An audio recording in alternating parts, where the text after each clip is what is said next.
piece of shit Wi-Fi, stupid piece of crap Wi-Fi.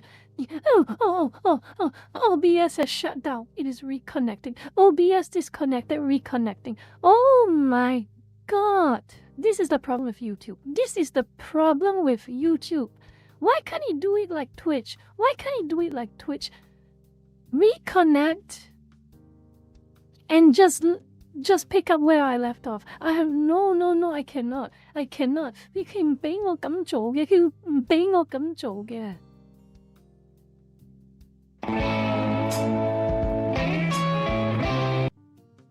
You hid this well, but now I'm protected from the 3 a.m. check. Hee hee.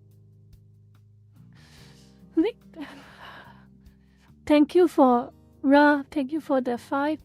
你邊度有咁嘅？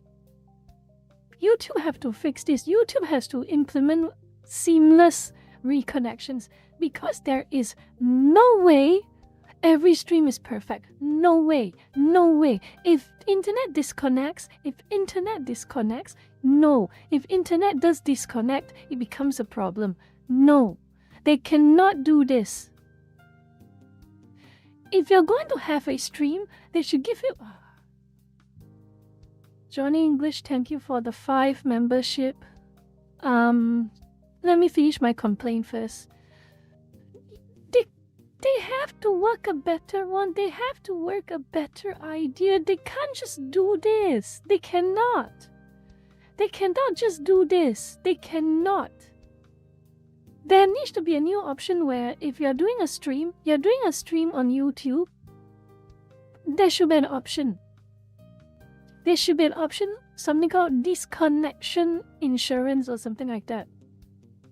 If your stream disconnects briefly for any reason whatsoever, likely due to interruptions of Wi-Fi or interruptions of OBS, there should be an option you can take where it says continue where the stream left off. They can't just stop the whole thing. They can't just stop the whole thing and then just say, oh, you want to continue your stream, you have to create a brand new one. No, that is so impractical. That is so stupid. 有冇搞錯咁蠢嘅啲人？佢哋咁緊要蠢嘅，咁樣都諗唔到。Then what about Twitch? Why does Twitch do it so properly?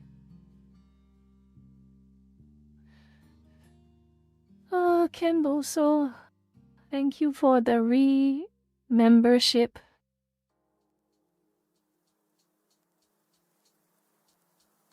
Mo OP, mo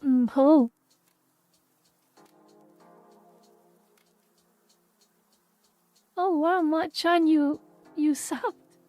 You are a member. Thank you so much, Machan. 你知道我而家煩緊乜嘢冇？你知道冇？你知唔知道？你知道我而家煩緊乜嘢冇？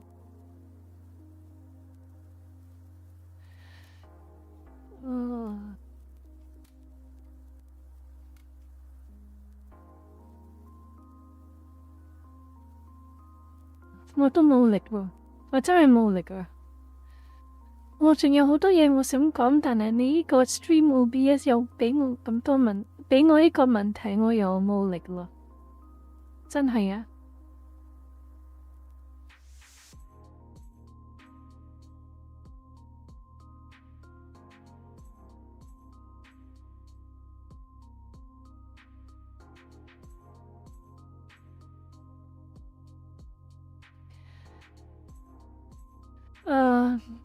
！OK 啦，我應該 should continue 啊，應該 should continue。Let's continue.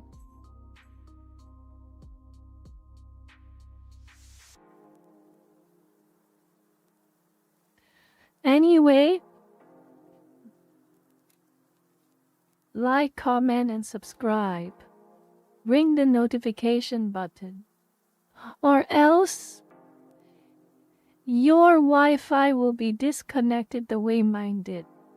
Off and on.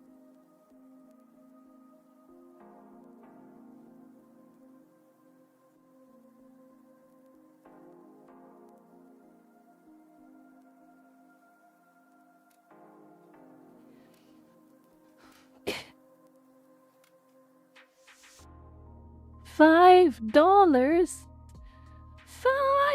$5. Okay, I need to open that video. I need to open that video. Hold on. I need to open that video. It's so funny. I want to remember. Oh, let me see. This is so funny. Let's see.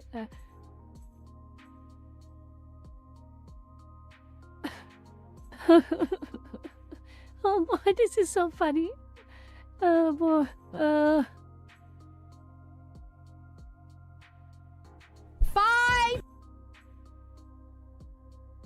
Okay. a month. How do you have hours of time to watch me and not $5? $5? Oh, I don't need anyone. I just the 59 viewers. How did my whole speech about how I need subs and to keep the stream going if you like the content, blah, blah, blah, how that results in 0 subs? There are regulars here. $5 a month. How do you have hours of time to watch me and not $5? I don't know. What are you doing with your life where you have hours of time to watch Twitch and not $5 to provide for the content that you're watching? Because it's like people just really really don't respect me as a content creator. How did my whole speech about how I need subs and to keep the stream going if you like... $5 a month. How do you have time to watch me and not give me $5 a month?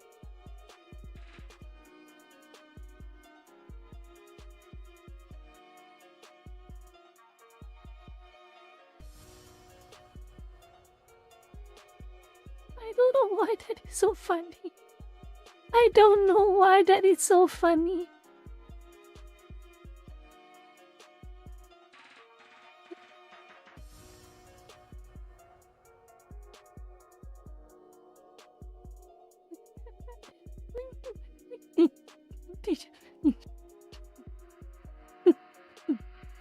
Okay, I'm gonna make the perfect greeting. I'm gonna make the perfect greeting for the YouTube stream.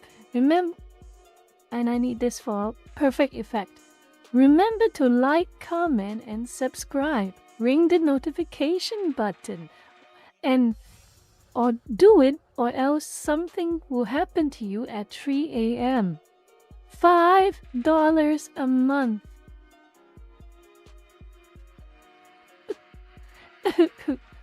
Oh. Okay. Oh, that feels better. But I hate this internet thing. I really hate this internet thing. In all seriousness. Oh my goodness. Oh.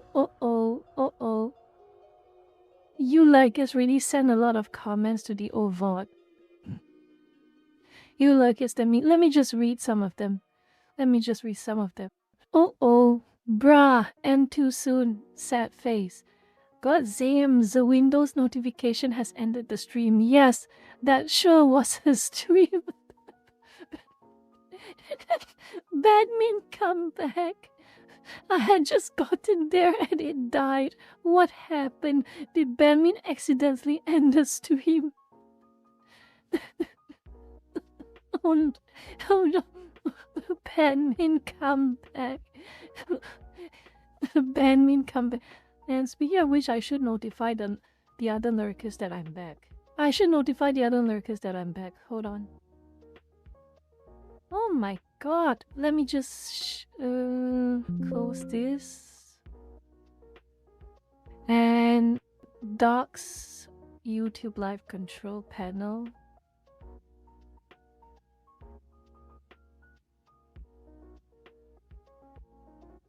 Okay. 35 of you lurkers are here. I need to inform them that the stream has been reset. Please don't mind me for a moment, okay? I was in a bit of a rush to reset this stupid stream. Hold on a second.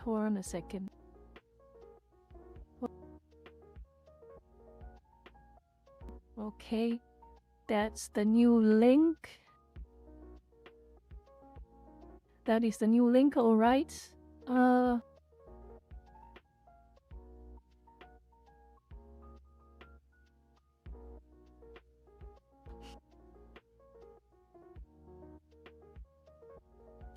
Let's see, what should I use as a picture?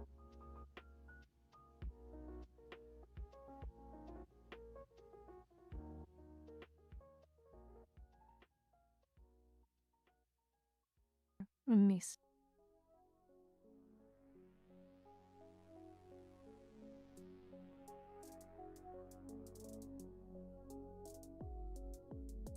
Okay, that first page sent. Let me just check the other one. Hold on a second. Please.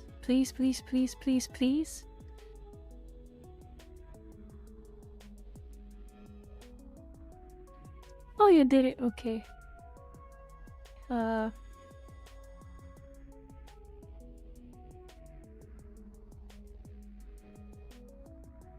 right.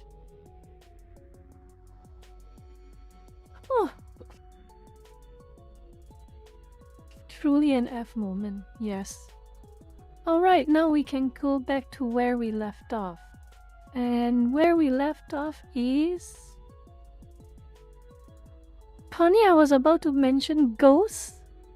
And suddenly my Wi-Fi just died for a few seconds and reconnected. But let's continue this. And I've got to say that what is coming up might upset a lot of people, okay? Oh, and what is going to come up might upset a lot of people. What is okay. Yeah. Perfect, Mo-chan. Perfect idea.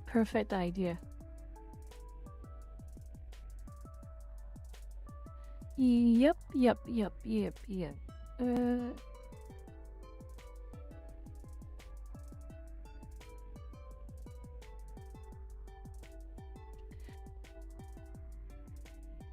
The ghost of Banmin can take Rina.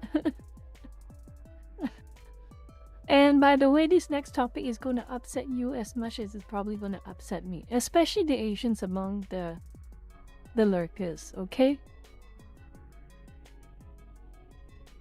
I can't believe I'm watching this again.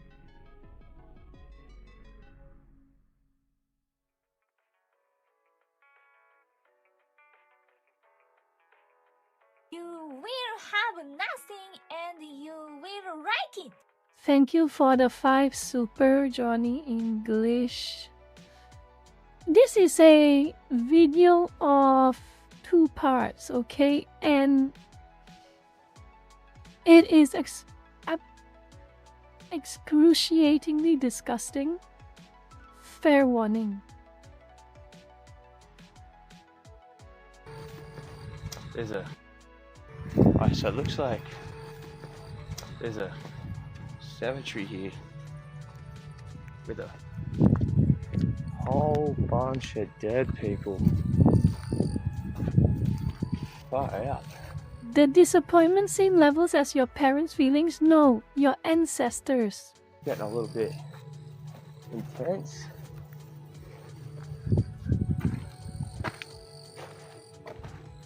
I wonder how many of them died in the forest. Oh, look at this guy. Full can of Kieran. Lucas, I'm sure you know what he's doing wrong right now. I'm sure you know what he is doing wrong right about now, right? It gets worse. A lot worse. Should I drink it?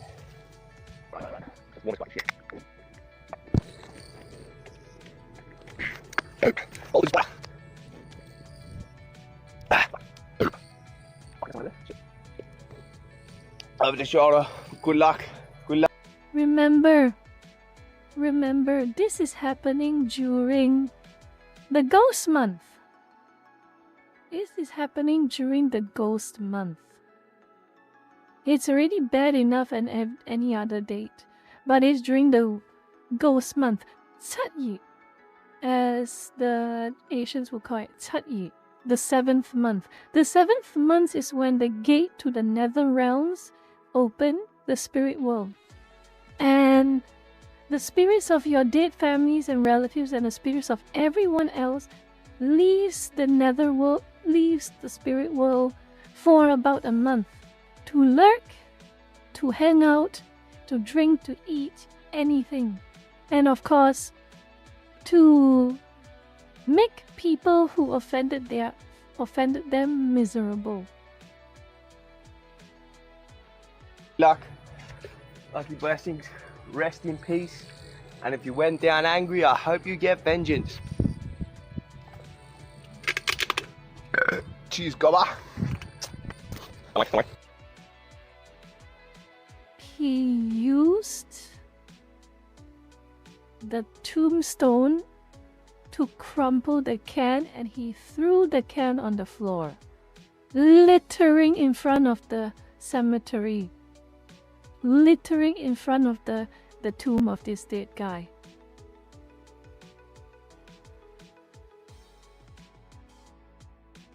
That's just part 1. This is just part 1. I won't leave him empty-handed. We got some fucking Marlboro. We'll give brother 2. 1 for me, 1 for you.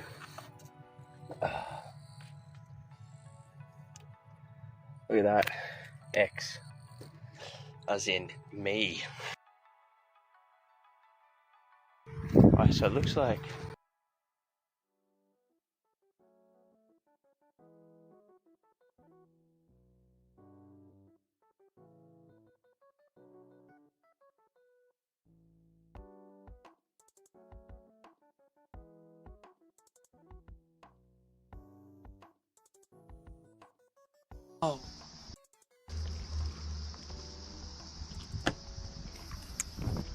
Yo, Bonnie Tokyo. Have it on you. Why the chicks got your hearts on sticks? Obsessed with dicks like you can't feel shit. Did I fucking miss? Or do you fucking miss when you couldn't hear all that fucking shit?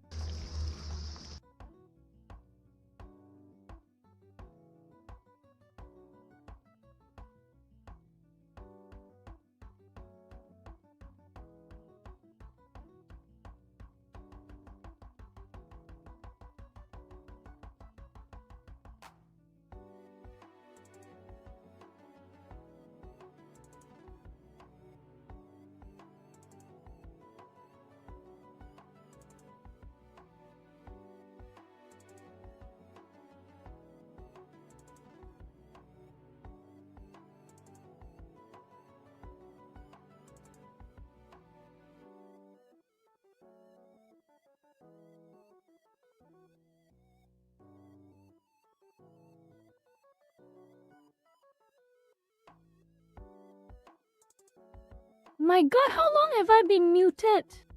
How long have I been muted? I say so much things and I'm muted. No! How long have I been muted?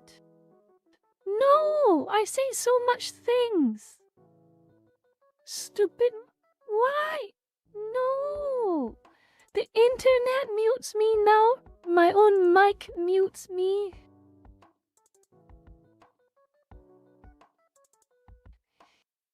He grave robbed again. He littered again. He took the bunny sculpture left for one of the departed and played around with it on camera.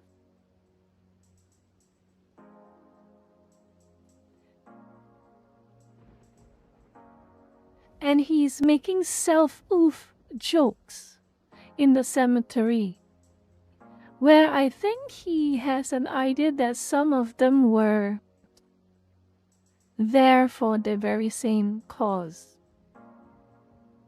For educational purposes, this is the person's Instagram. The Japanese netizens have found who this individual is. They have found who this individual is.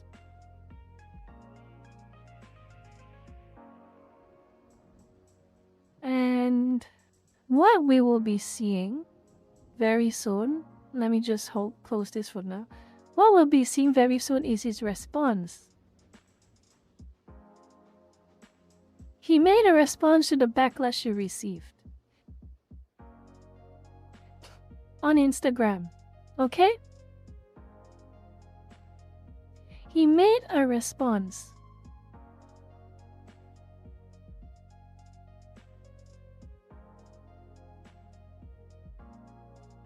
On Instagram. We're part of the Gentrify Japan. Gentrify Japan, sell this kind of thing club. Like a bunch of these white girls. Then what the hell are you doing commenting? It's you and your actions and this game that they seem to love playing in Japan. That's doing far more damage than me.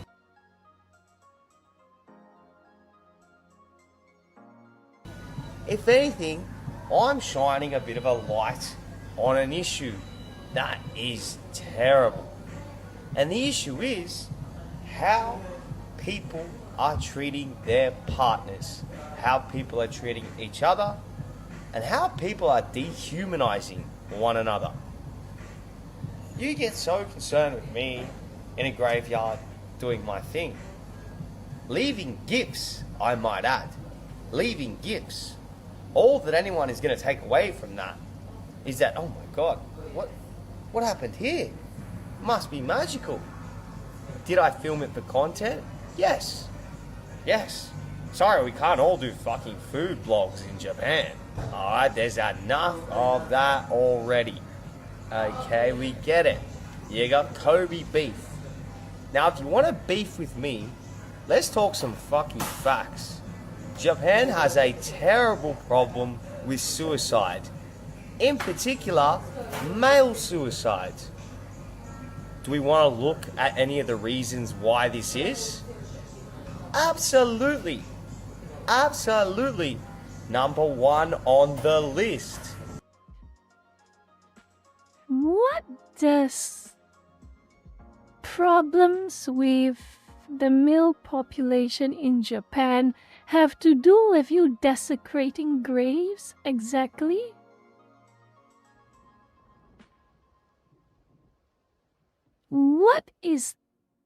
How does that have anything to do with what you did? You grave robbed.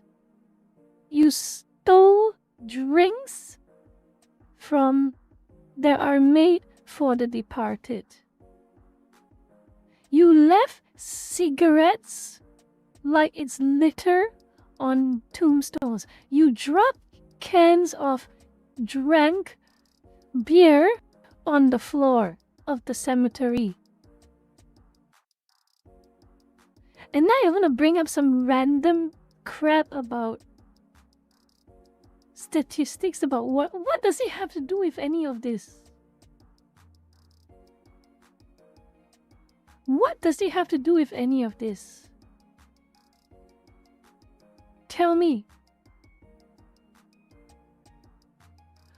How does whatever crap you just say somehow make it any better that you grave robbed and desecrated the graves of people?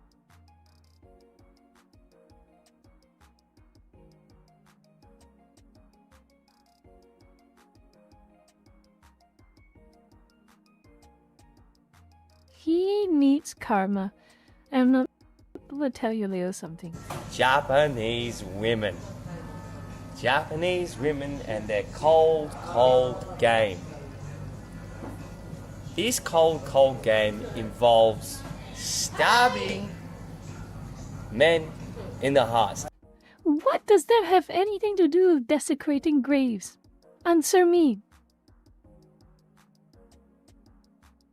What does that have anything to do with desecrating people's graves?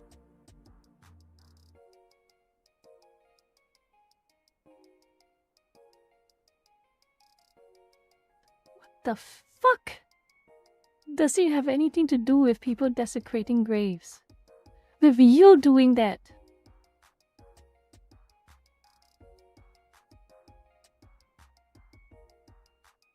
Stabbing their lovers in the heart. Okay? You comment on my shit. A bunch of terrible things. To you. I don't give a fucking shit. I love that shit. These fucking Japanese people say words to me every single fucking day. So if you want some, you can come get it. Alright, tomorrow I'm gonna go Akimura and we'll do a video. Okay? Yeah, I'll talk that shit, I'll back it the fuck up.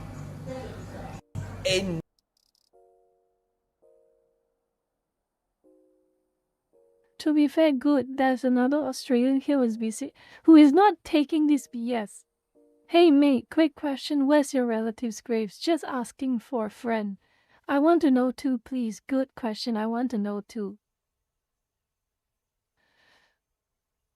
Just so you know, Lurkus.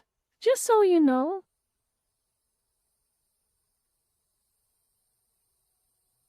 Just so you know. This is the translation of Japan's criminal laws. And there is a specific one. Criminal provisions. Come on, let me click it. Let me click it. Let me click it. Let me click it.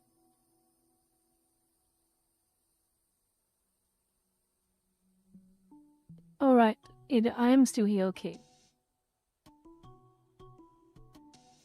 Article 188 of the Japanese Criminal Code, okay?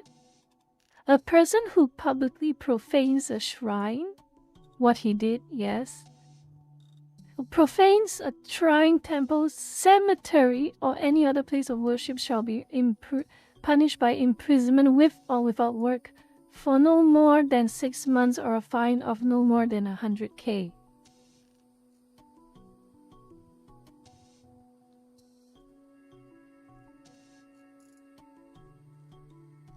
He needs that 6 months. But I suspect he has committed a crime. He profanes on camera a cemetery. He grave robbed. He dropped cigarettes onto a tombstone. He littered cemetery grounds with the can of beer he had just grave robbed from. So yes, and he expresses zero remorse. He expresses completely zero remorse.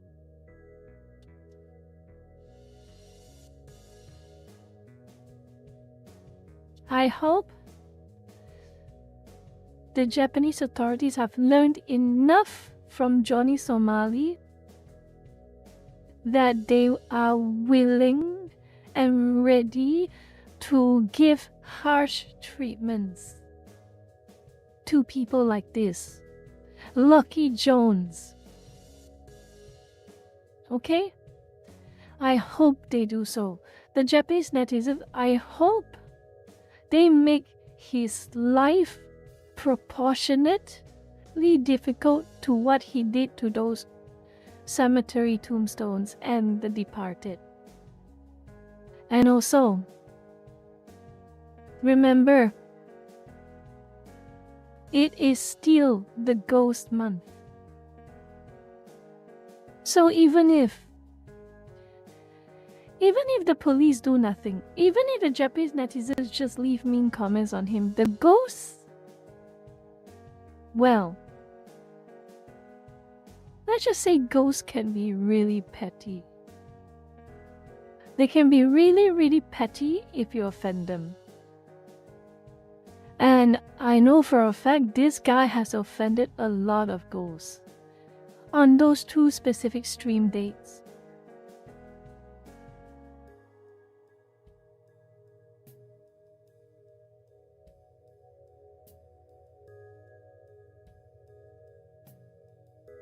Just so you all know, his name for educational purposes is Lucky Jones, LOCHIE_Jones on Instagram.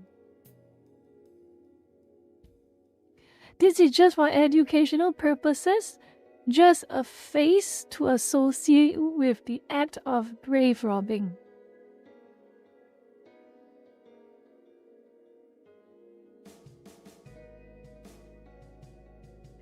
And if you look at his bio,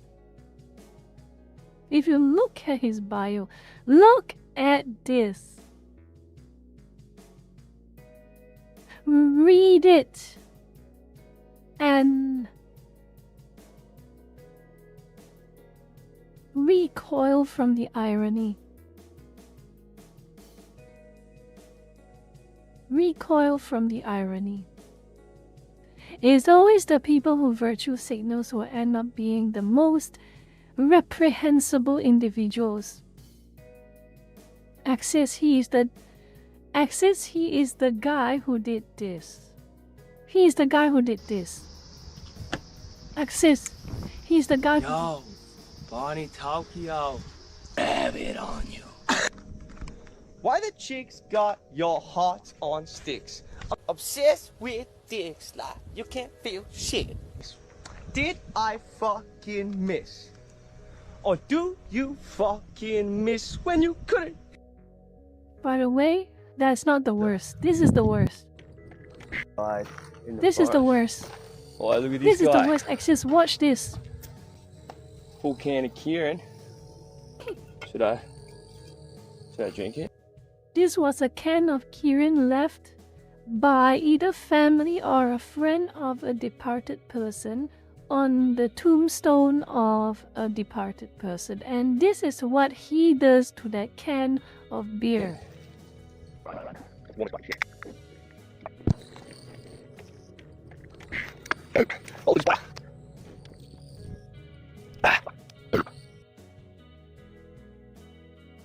Look at this person.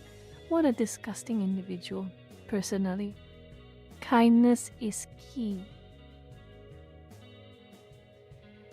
Kindness is key.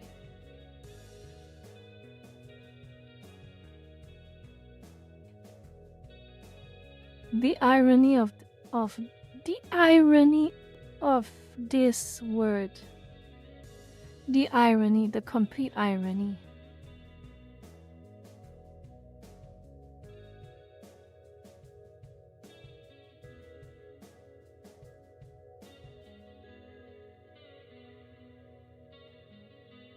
He apparently also has a YouTube channel.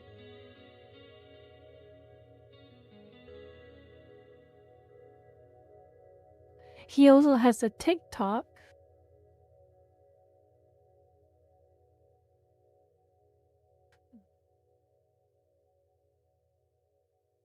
Yeah, this is horrible.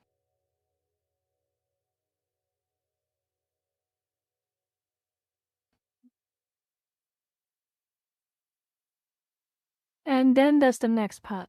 There's another one. And this is even not as bad as grave robbing, but what this individual this news streamer says is the bad part. You will have nothing and you will like it. Johnny V, thank you for the 10. Throw that clown to those devil birds, emus. Sometimes things like this. I just hope that this Lucky, L-O-C-H-I-E, Lucky Jones, I hope he receives karma. Not by our hands, not by my hands, not by your hands, but by some divine or spiritual will. He receives the karma he deserves, I hope.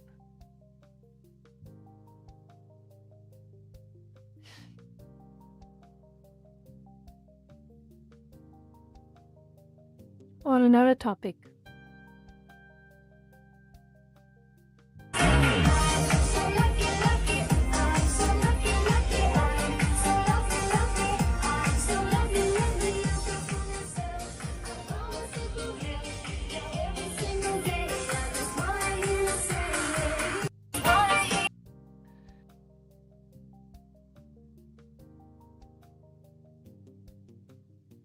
This content creator apparently said that it's time for Japan to let go of outdated manners. Who are you to decide? Who the fuck are you to decide? Who the fuck are you to decide? What locals do in their countries? Who are you to decide?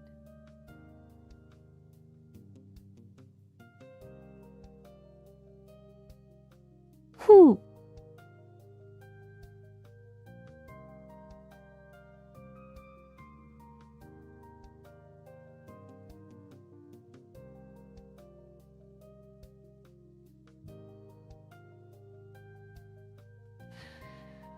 There is a really serious problem with foreigners in any Asian country, actually. It's really a serious problem with any Asian country. Any Asian country, not just Japan. Philippines, mainland, Taiwan, Hong Kong, Thailand, Vietnam. Every single Asian country has a problem with this type of people. Every single. The only thing outdated would be Japan's protection to troublesome tourists, yes.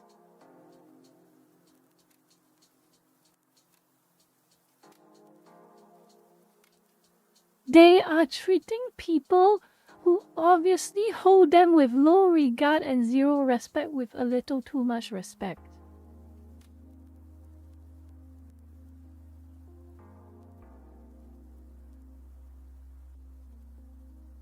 They are treating them with too much courtesy and too much kindness. They, in my opinion, do not deserve that level of restraint.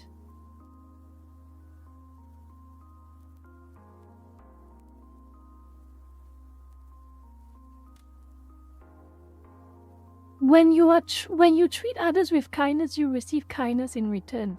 When you treat others cruelly, you receive cruelty in return. That is how reality should work.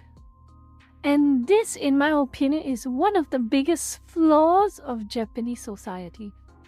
Too big a flaw. Too big of a flaw. Too big. And no weeb can deny this. Their authorities are too, in my opinion, passive. They are too passive. Too gentle, too polite, even to people who do not deserve it.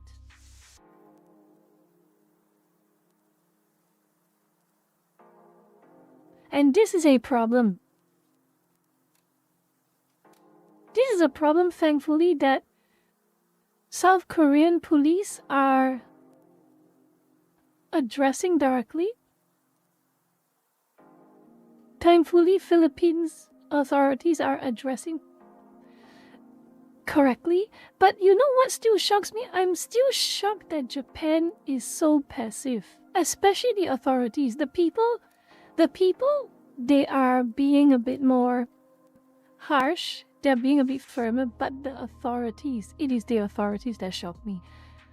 They have Johnny Somali for so long. They should have learned the lesson. The Japanese authorities should have learned the lesson. Anytime you see something like this again, they should put an end to it instantly and effectively.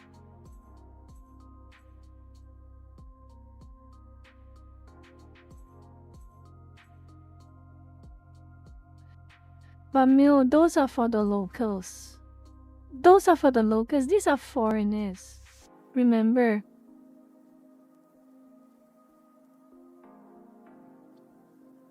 There is a protest in Osaka. A few thousand people have already gone and demonstrated. And of course, surprise, surprise, it is the same type of protest as you are seeing in Australia right now. The same type of protest that you are seeing in UK right now. And also in Ireland.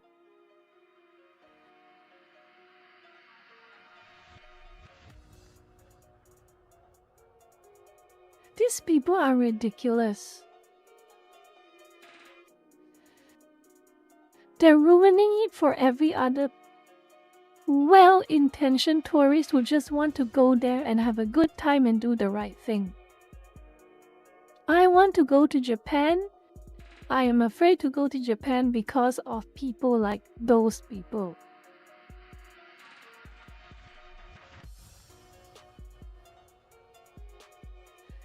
And on the matter of DZ, on the Indonesian matter DZ, I have a feeling it may be still a fraction. It might still be a fraction, honestly, but DZ, I have a feeling that UK is heading the direction of Indonesia. There are I've noticed a few shockingly similar problems between UK and Indonesia.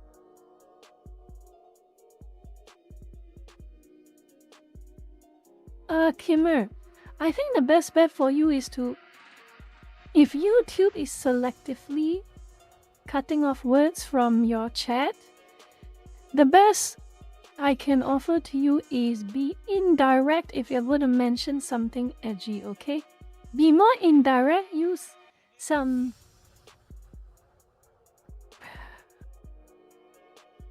indirect words. I hate how YouTube is becoming like cable TV. I really hate it.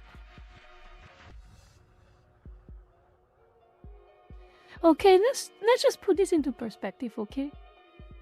From what I've understood, and Indonesian lurkers, you can correct me if I'm wrong, okay? But Indonesia and UK are sharing the same few-ish situations that has caused a lot of unrest. UK less so than Indonesia. Immense amounts of increased cost of living, uncontrollably so, whether it's electricity, shelter, or even services or anything like that. Food and services. Second, government policy favors the corporations, the trust funds, and you have people in a bit of a incestuous relationship between corporations and government. The perfect example in the UK is Ofcom and Parliament.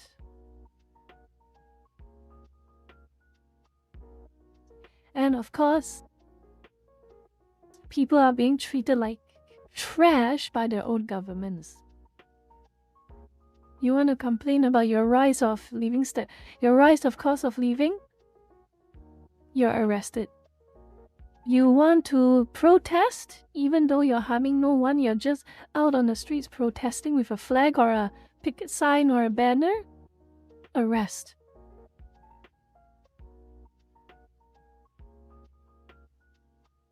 What you are feeling in danger of your safety and you're posting about it online? Arrest.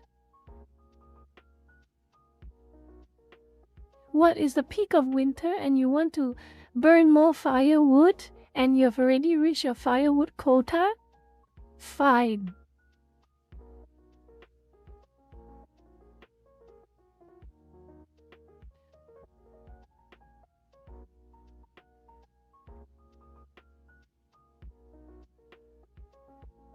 Yes, I saw that as well. A group of grown adult men who are obviously not from around there approach a 12-year-old girl and her sister or friend.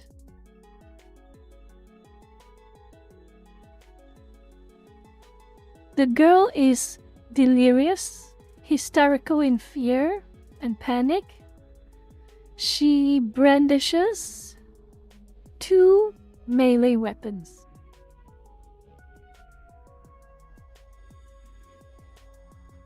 She brandishes 2 melee weapons. And what did the police do? What do the police do? What do they always do? They arrest the 12-year-old girl.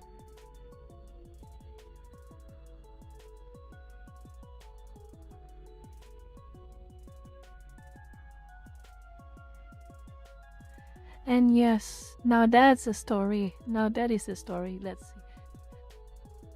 Oh, I talked about it. Did I talk about it? Oh yeah, let's move on to the next point. I talked about it on posts, but I feel it's more important to talk about it on stream as well. Okay, speaking of UK. It looks like Valve decided to play ball.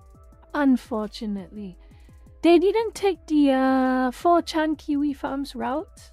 Unfortunately, they decided to play ball. They are letting a bunch of British government officials dictate what they, an American corporation, do. I mean, as a matter of if I were Gaben, to be fair, let's be real here, if I were Gaben, I would say I'm sorry to you British people. I am so terribly sorry to you British people. But if your government is going to be this way, I'm going to have to pull out services of Steam from your country. You want to blame anyone? You blame your government. That's what I would have said.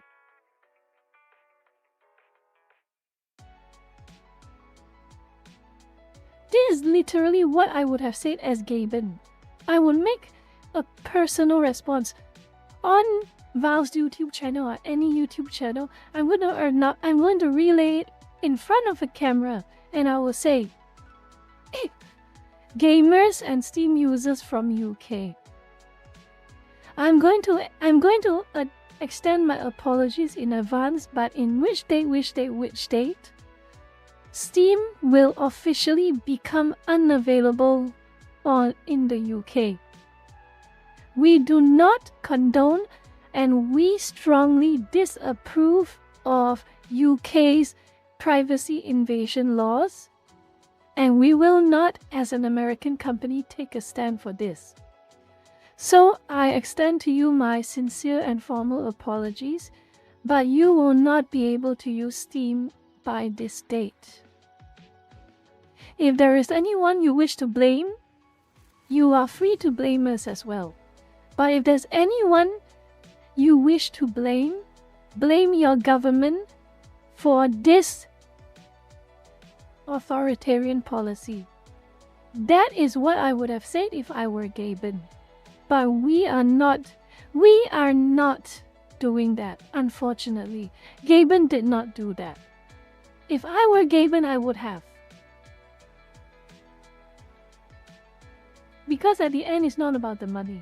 It's about the message. It's about the message. And let's be fair here. Gaben can afford it. Gaben and Valve can afford it. They can take the hit. If they're worried so much about money. Let's be fair here. It is a matter of principle. But they didn't. They played ball. Unfortunately, Valve played ball. So they introduced this, where they now require every single UK user to have a valid credit card.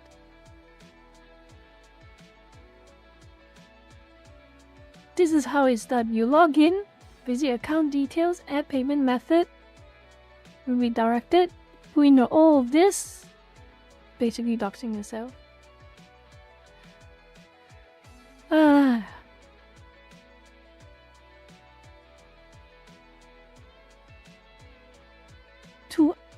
block mature content. Cyberpunk 2077 is rated 18+. It is classified as mature content. If you do not have your credit card, it is unavailable for UK gamers to see. If Hitman is 18+. If you do not have a credit card and you do not verify the credit card, UK gamers are unable to see those games.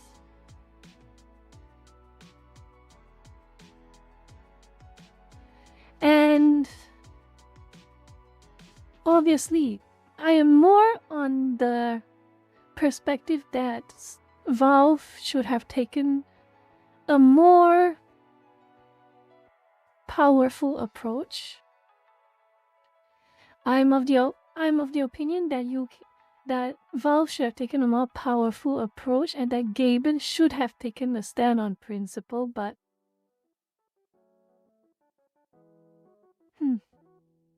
apparently Valve says that using a credit card is still the best way. Is the best way out of a collection of terrible decisions. Let's put it that way. Because using your credit card information inherently does have a level of privacy still. Unlike using your unlike using facial scanning or ID verification. So it's basically the worst out of the best out of the worst situation.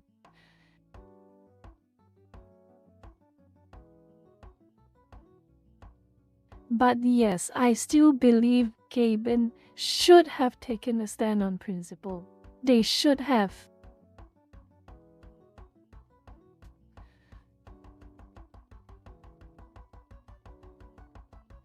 But there's a problem, Ra. What if you do not have a credit card? What if you refuse to? I know people. They are adults. Old people, or even in their 50s, their 40s. They do not use credit cards. They deal with cash. I know people. What if they were gamers? And they do not have a credit card? What then? Is the UK government, and by extension Valve, going to demand people go out of their way to get a credit card just to use their services? The answer is yes, but still, that is a lot of hoops to jump just to have full access to a store.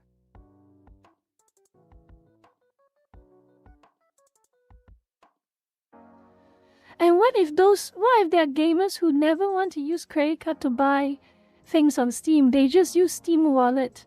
They run out of funds, buy another Steam Wallet, add funds. Run out of funds, buy another one and add more funds. What about them? I am one of those. I run out of Steam funds, I get another card.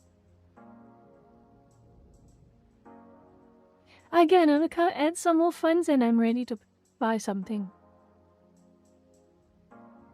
And just so you all know, lurkers, just so you all know, credit cards are offered to people with bank accounts that are deemed healthy. You have to remember that. You have to remember that. This is an inconvenient fact. Okay? This is an inconvenient fact.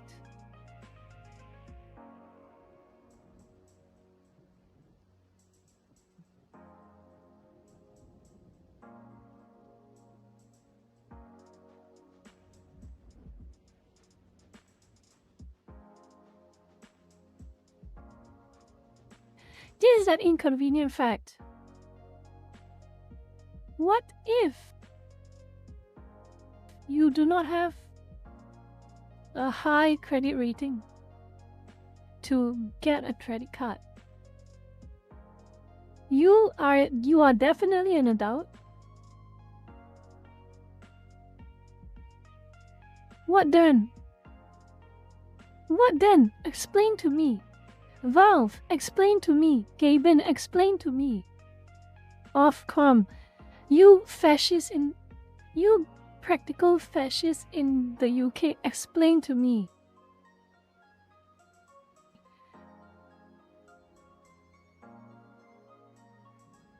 Steam made video games accessible to those even at the middle to low income segments.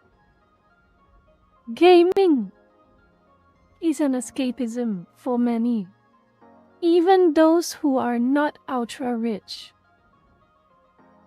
When you require credit card to access the entirety of your storefront, you are depriving the low-income earners and the poor who just want escapism from their minimum wage job. They cannot afford to save a lot of money. Definitely, they cannot afford to save enough money to make themselves be eligible for a credit card.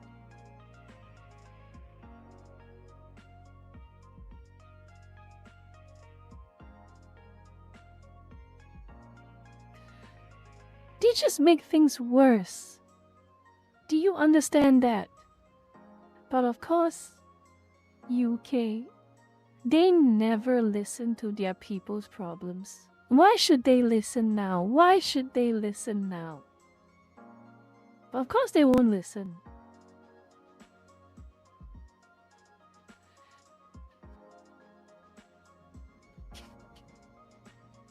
Bara, call me a little bit黑心 Ra.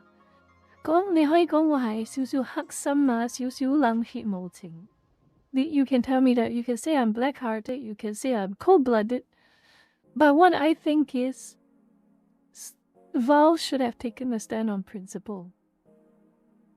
If Ofcom and UK are going to force things like this on them, to US corporations, I think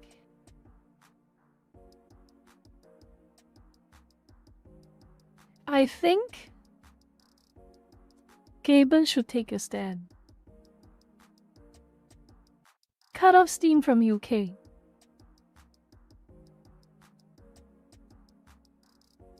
Again, call me cold-hearted. Call me cold-blooded.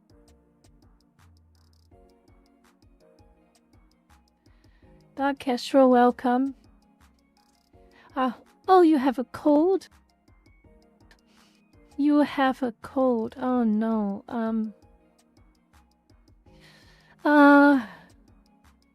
You have a cold. What can I think of? What's good for cold? Let me think. What's good for cold? Do you have ginger tea? Dark Castro, do you have ginger tea? Ginger tea is good because it warms your body up and it helps with a cold. Also, of course, classic chicken soup.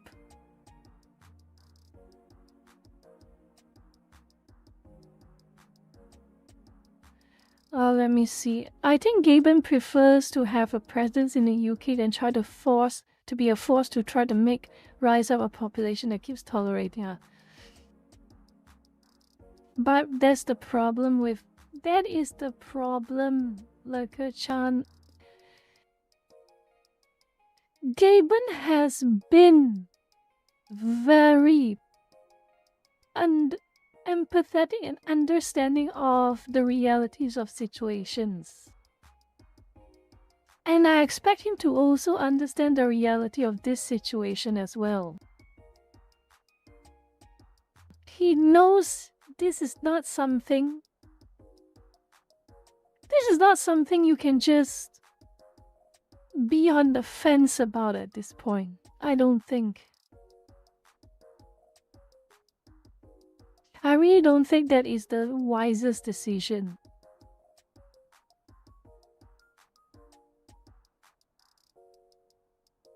No debit card apparently. Debit cards are not allowed access, it seems. I actually spoke to another lurker from UK, adult lurker.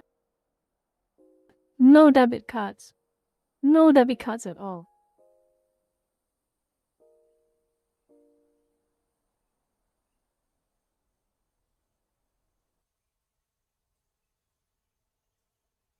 You need that credit card.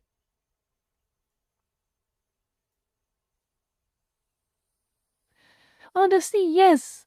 Really. Like I say, if I were Gaben, I'm sorry UK citizens, but your government, if you want to blame someone, blame your government. Take Steam off. For as long as this online safety act in UK is still in effect, Steam will not be available to UK citizens.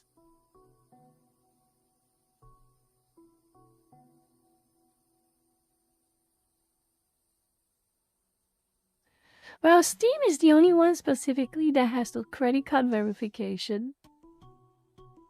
So I guess in this context, at the very least, is Steam. That one you have to ask UK citizens. I didn't get to ask. I don't know for those who already have mature rated games in their library whether it's still accessible. That is a little bit unsure. I'm not sure.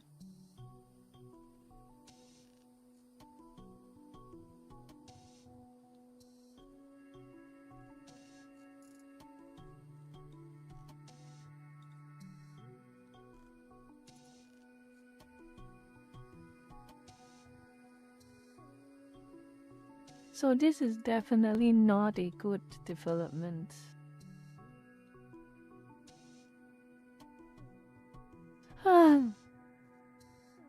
I hope the UK does not stop protesting. I really hope so. I really hope so.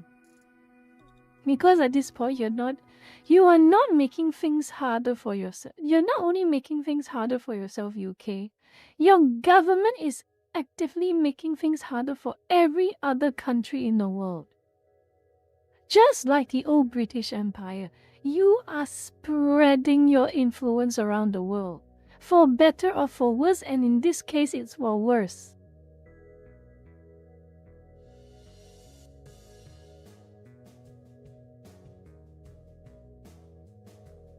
I do not want your UK BS to affect me, please. I do not want that.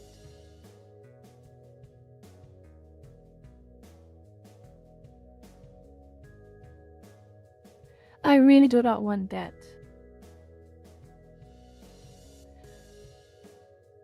And it's just like YouTube again.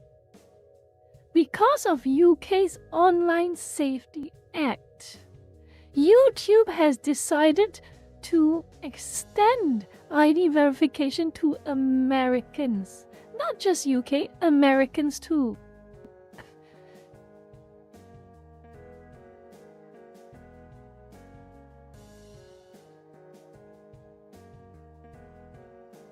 Welcome back, Mark Chan.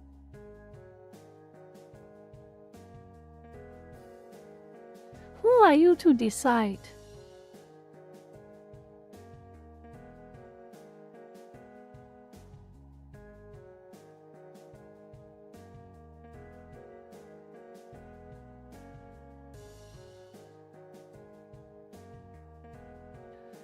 I mean, fair enough.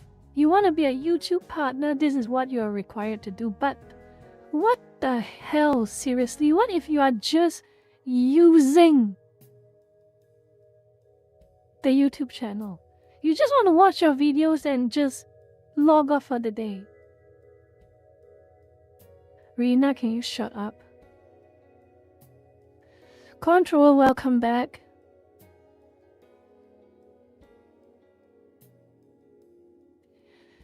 Yeah, Schlep. Oh, by the way, Schlep and that is very good to hear. And I am very curious if this lawsuit really goes up to the top. What will the payment processors and FOSI do? Because remember, they made such a big deal about Roblox being the perfect example of a safe platform. What will they do if this lawsuit goes to the top.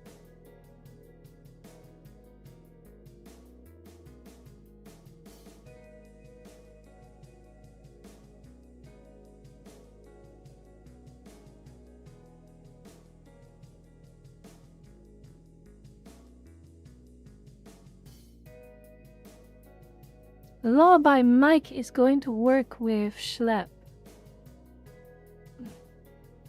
And by the way, it's coming out soon. I don't know when it'll be out, but Chris Hansen has finished his collab with Schlep, and he's going to release the documentary on Roblox. I don't know when. I don't know when Chris Hansen will release the documentary, but it's gonna be a big one.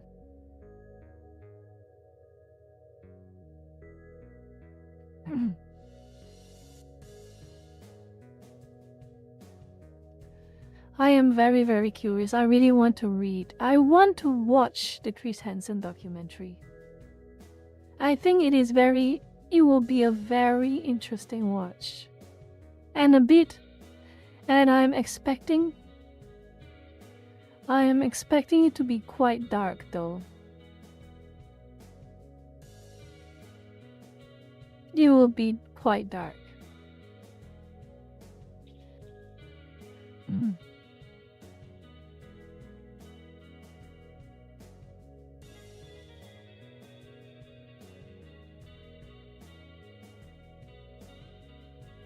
Oh my god, it's still there. Apparently till this day. Condo games are still being advertised to Roblox content creators. Till this day. And condo games are the most biggest source of this type of situations.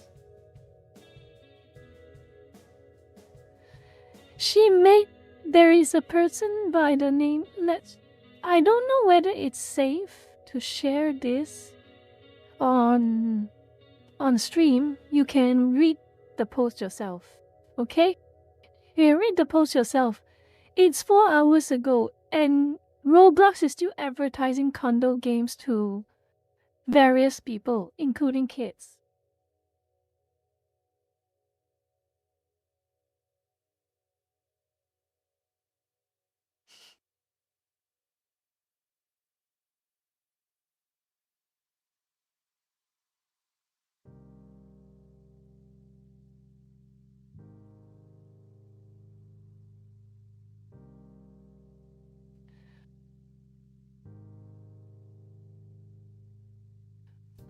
Everything is so tiresome.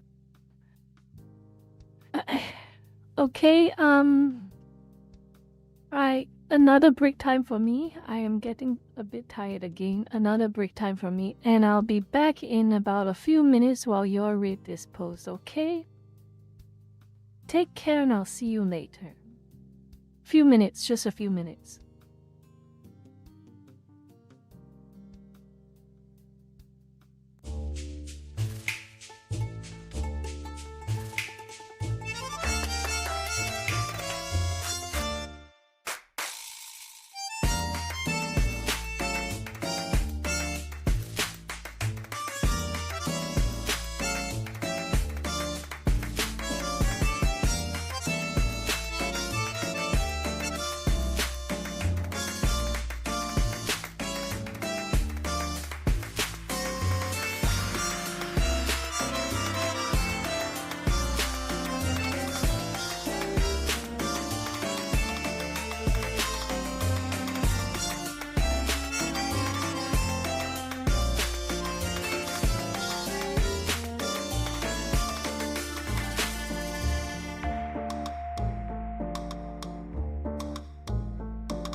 Okay, enough. Enough. I went and grabbed some food.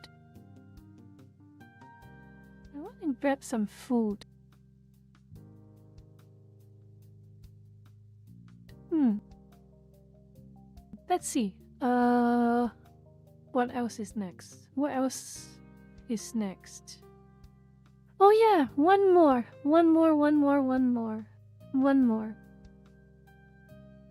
This just cropped up not too long ago for me. And it is completely mask off. Rina, can you shut up?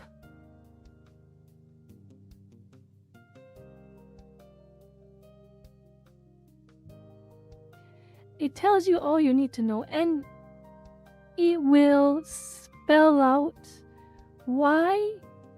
It will spell out to the UK citizens why it is kind of useless to be gentle. And to continue to submit, thinking that eventually things will get better. UK citizens, I hope you are ready for this. I hope you're completely ready for this. This is... Don't care about him. It's about the video. Your lawyers, under your guidance, have said in terms that the rights of asylum seekers are more important than the rights of local people in Epping Forest. Would you at least acknowledge that that is what they will hear? And it's up to you. Ministers can say we agree with that or we don't agree with it. You can't simply say let's balance things. Do you agree with what your lawyers said or don't you? Yes, of course we do. You heard them, UK citizens. If any of you are UK lurkers, you heard them straight from your government's mouth. You heard them right here. You heard them. Your lawyers, under your guidance, have said in terms that the rights of asylum seekers are more important than the rights of local people in Epping Forest. Would you at least acknowledge that that is what they will hear? And it's up to you. Ministers can say we agree with that or we don't agree with it. You can't simply say let's balance things. Do you agree with what your lawyers said or don't you? Yes, of course we do. You heard it again. The interests of the citizens are not as important as the interests of illegal migrants. An asylum seeker is, by legal definition, those who are not here with legitimate reports and documents that will justify their stay in a host country. Just so you know.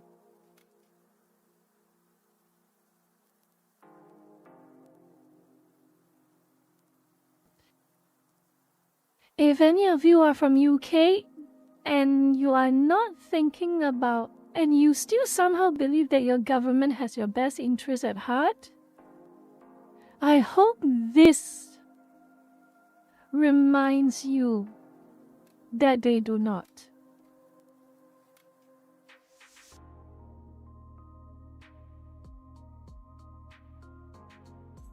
And this is why Gaben doesn't pull out Wi-Fi for people who are told this and still refuse to fight for themselves.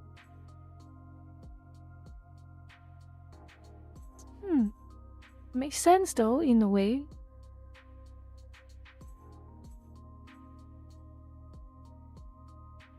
But they literally spelled out to you.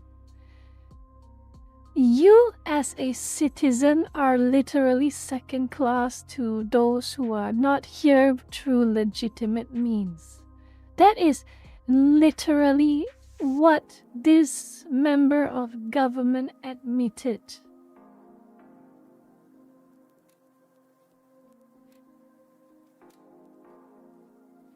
But on the flip side though, Lurker-chan, I feel like Gaben deciding to get rid of Steam services in the UK is also a different way of saying you get what you deserve. I feel like that is also a very important thing to note.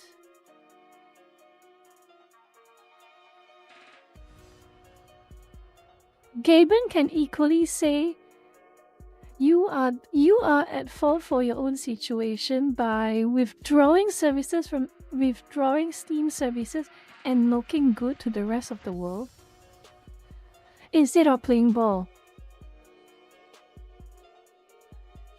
But then again, though, Lurker-chan, this is the difference between making all the money versus making most of the money.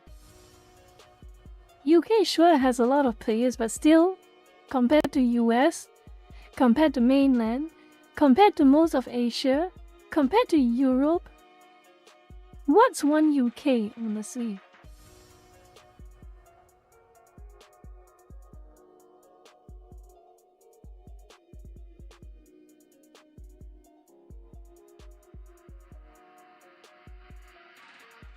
Zephyr, why do you always make that silly statement?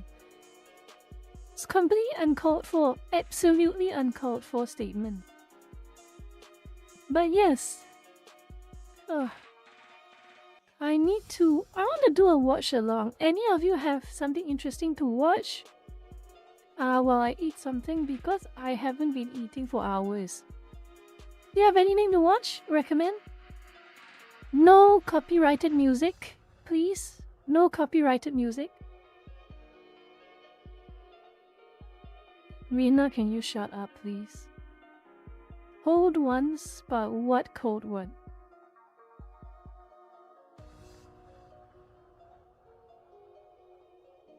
Zephyr, shut up.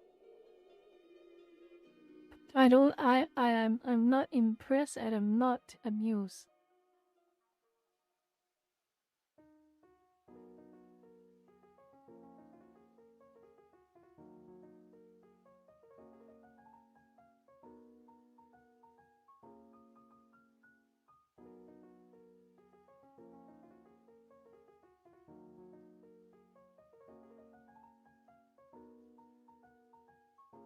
Let me have a look. Let me just have a look at my feed and see if YouTube is behaving well and giving me good recommendations. Let's have a look. I need to eat something before I continue.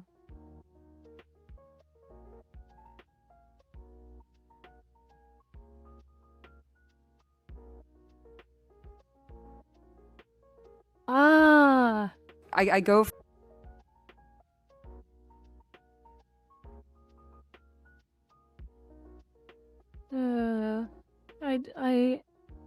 Ooh. Roblox. Okay. Let's see law by Mike. He is the main lawyer for the Roblox lawsuit. 09, hello, welcome to the stream. This is one of the most popular gaming platforms in the world. The developers of that game are now facing mounting criticism over child safety concerns. Games like this are not helping. The Roblox Corporation has sent a cease and desist letter to me. Instead of stopping the predators, Roblox stops the people stopping the predators. They are the problem. People everywhere are furious with Roblox, and now they're getting sued. The platform promised to be safe, but the reality is very different. So today, I'm breaking down the entire case, even meeting with some of the biggest YouTubers. And then, on behalf of everyone, I'm helping to sue Roblox. This summer, Roblox was hit with a massive lawsuit centered on a young player known as DH. The lawsuit claims she joined the platform after believing the company's promise that it was safe and educational. While using Roblox, she was allegedly approached by an adult misrepresenting who they were, and the platform's moderation systems didn't catch it. She was later taken from her home and abused by the same individual. And she's not alone. Since 2018, police have arrested at least 24 people accused of misusing Roblox to contact young users and move chats off platform. Some had prior records. Others were people in trusted roles, like teachers, nurses, even a cop. Even Roblox has reported over 13,000 flagged incidents on its platform, a huge jump from roughly 3,000 the year before. Roblox says that's just a small fraction compared to all US reports. But for parents, the numbers feel staggering. And here's the core claim. The lawsuit argues Roblox allegedly knew these risks, but kept selling parents on the idea of a safe digital playground. Even some of Roblox's biggest creators are speaking out. Take Schlepp, a YouTuber with over 1 million subscribers. When he was younger, he says he had a troubling experience involving a Roblox developer. All that happened to me, it totally messed me up mentally. It made me have to go into therapy and psychologically messed with, relationships that I had. Even till this day, I mean, it's something that, it was messed up. That experience pushed him to act. As an adult, he began working with police by conducting investigations on Roblox. His efforts have led to the arrest of 6 people. So Schlepp, what was the goal when you started making videos about safety issues on Roblox? It really all started back to my own personal experiences related to it. I had some very negative experiences as a kid, and I was affected by a very popular developer. So I saw these issues firsthand, like I experienced them. But instead of celebrating him, Roblox banned his accounts and sent a cease and desist letter, accusing him of violating the rules against vigilante groups. They're trying to silence the whistleblowers. They're spending more energy going after people like Schlepp, but what they're doing, they're trying to put a muzzle on this whole thing. They're also trying to silence all the victims, and this is important, Mike. That same day, Schlepp dropped an 8-minute video where he described his ban, as well as his troubling experience with the Roblox developer. Schlepp slammed Roblox for failing to take action against the developer for years. He claims during that time, Roblox even continued to pay and promote the developer. Afterwards, the backlash exploded. Roblox developers changed game thumbnails to say "Free Schlepp." Thousands of players staged in-game protests. Even major creators like Moist Critical, Gideon, and Creekcrap piled on, calling Roblox backwards and hypocritical. #Free Schlepp trended worldwide. I was blown away with all the support, and it's been absolutely amazing reading all the messages. It was trending on Twitter for 3 days straight when the news first broke of it. And I mean, people were just outraged. They saw it for what it was. They were silencing someone trying to blow the whistle. I think that's a really, really powerful thing. He was a 22-year-old kid. He was just a gamer. And I think he really stepped up to the plate to stand up to this Goliath. Then it went mainstream. Congressman Ro Khanna publicly backed Schlepp, sharing a petition demanding Roblox improve its safety. That petition hit 100,000 signatures in less than a week, and Roblox's stock price dropped by $12 billion. Now, Schlepp, did you expect your videos to get as much attention as they did? Honestly, no. My whole goal with these videos was actually just to bring this to the attention of Roblox. I hope it puts it into perspective, lurkers. I hope it puts it into very clear perspective. Despite all of this, MasterCard and Visa are still supporting Roblox. FOSI, the same organization that has people like Julie Inman Brand, the Australian e-safety commissioner who wants you to have ID checks or even using search engines like Google. That same organization supports Roblox, FOSI. They even have members of Roblox executive being on the board of FOSI.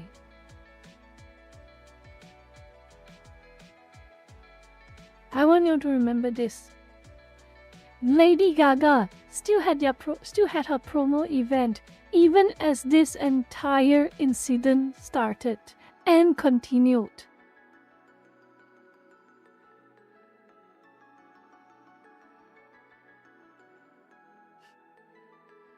And now Roblox stock is rebounding. Roblox also had record player base that has beaten Steam. Remember all this as this is happening. Please. You can see their priorities. You can see the priorities of these people who claim they are for online safety.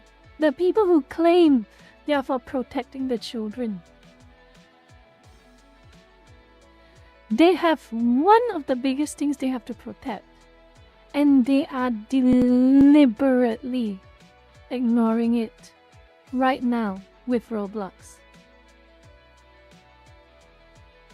Like, I wanted Roblox to see what was going on because I was reporting these communities to Roblox. I was making reports on a lot of these people. Nothing was happening.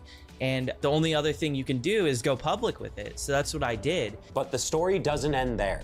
Schlepp just announced he's suing Roblox, not over the ban, but over the damage he says he suffered years ago from a developer on the platform. His lawyer confirmed he's also representing many others with similar stories. We have over 800 cases involving sex abuse. These are personal injury claims. So survivors are coming forward because of the personal injuries and the trauma they experienced. Yeah, we think it's a very strong case, and I think that's part of the reason they're fighting so hard to try and move this into some types of confidential proceedings. So they think people will do not settle out of court. Do not settle this out of court. Do not settle this out of court. No, do not let it happen. Let it reach discovery. Let it reach to a courtroom. Do not settle this out of court. Please do not.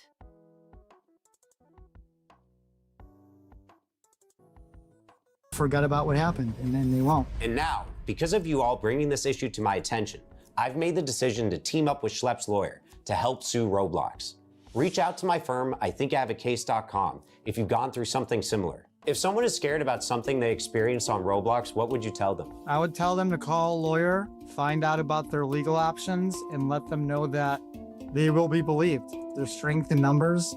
Terrible things happen on Roblox. Hundreds and hundreds of people have come forward. We're here for you. Definitely reach out to us. We are here to help. Now he's fighting back in court because if Roblox won't be held accountable in their own platform, we'll make sure that they're held accountable in the courtroom. Now let's investigate how Roblox is designed, because the lawsuits claim there are at least 3 serious flaws. First, until 2021, anyone could make an account by entering just a username, password, and birth date. Users could misstate their age and unlock unrestricted chat, which the lawsuits claim made it very common to find lower levels talking with adults. YouTubers like Gideon and Rob the Master, who have become well known for exposing bad actors, have said just how easy it is. When we went on Roblox, it did not take long for our account to get attention from child predators. It was almost instantaneous. Roblox says it's taking stronger steps to protect its younger players. The company has rolled out ID verification, asking players over 13 to scan a government-issued ID and selfie to gain access to certain features.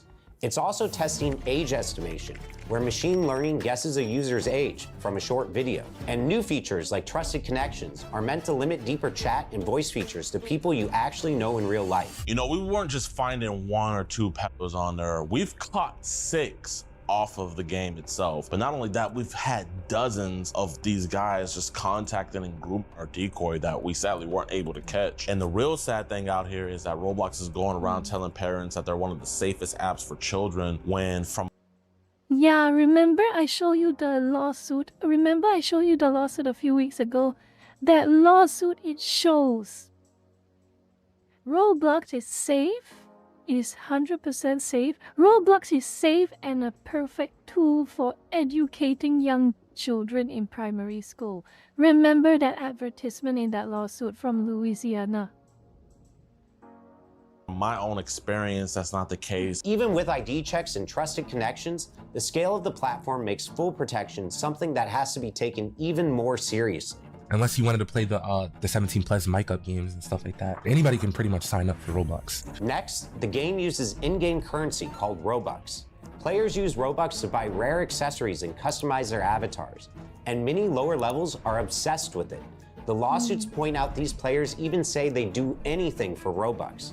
So bad actors can take advantage of that by dangling Robux to gain control. And holy, yeah, this is the worst part. This is the worst part. This is the worst part. Third is the lack of moderation. In 2017, the company claimed it had thousands of moderators working 24/7, plus advanced filters blocking unsafe content. The reality looks very different. For starters, Roblox has hosted many games with questionable themes, including Run from Diddy Simulator, Shower Simulator, and Bloody Battles. The fact that these games even existed undercuts Roblox's claim of being a safe, moderated place. But it's not just the games that are concerning. Roblox is now the go-to social platform for younger audiences. 78 million is the go-to social platform for younger audiences. And again, this might be me being a bit of a conspiracy theorist, a bit of a shitso, but I want you to remember, Zero, see you later. I want you to remember this part where I say that why Roblox is getting so much special treatment from all these establishment individuals. Whether it's the people like Julie Inman Grant, whether it's people from FOSI, whether it's people from Collective Shout, for that matter. Because I recall Melinda Tankard-Reist is also involved in some way or form with FOSI. The same FOSI that has a VP of Roblox as a board member. I want you to remember this. A VP of Roblox is a board member for FOSI, supposedly online safety organization. And you wonder why even till now Roblox is still being pushed and protected. This is why I think it is a darling of sorts for the whole World Economic Forum type of a metaverse thing. 75 million children are connected to Roblox not as a game but as a social platform. Remember that again, as a social platform, not as a game. They're treating it almost like a replacement for reality. And I think this is what World Economic Forum wants. Zero privacy, you live in the pod, you own nothing and you'll be happy. All you will have to make you escape from this horrible reality that you call reality, where you own nothing, where you live in a very small pod and you have zero privacy, is your metaverse. Roblox is, in my opinion at least, I am just speculating, it is just me being a schizo, but in my opinion, Roblox is that test case. I think it is. I really think it is.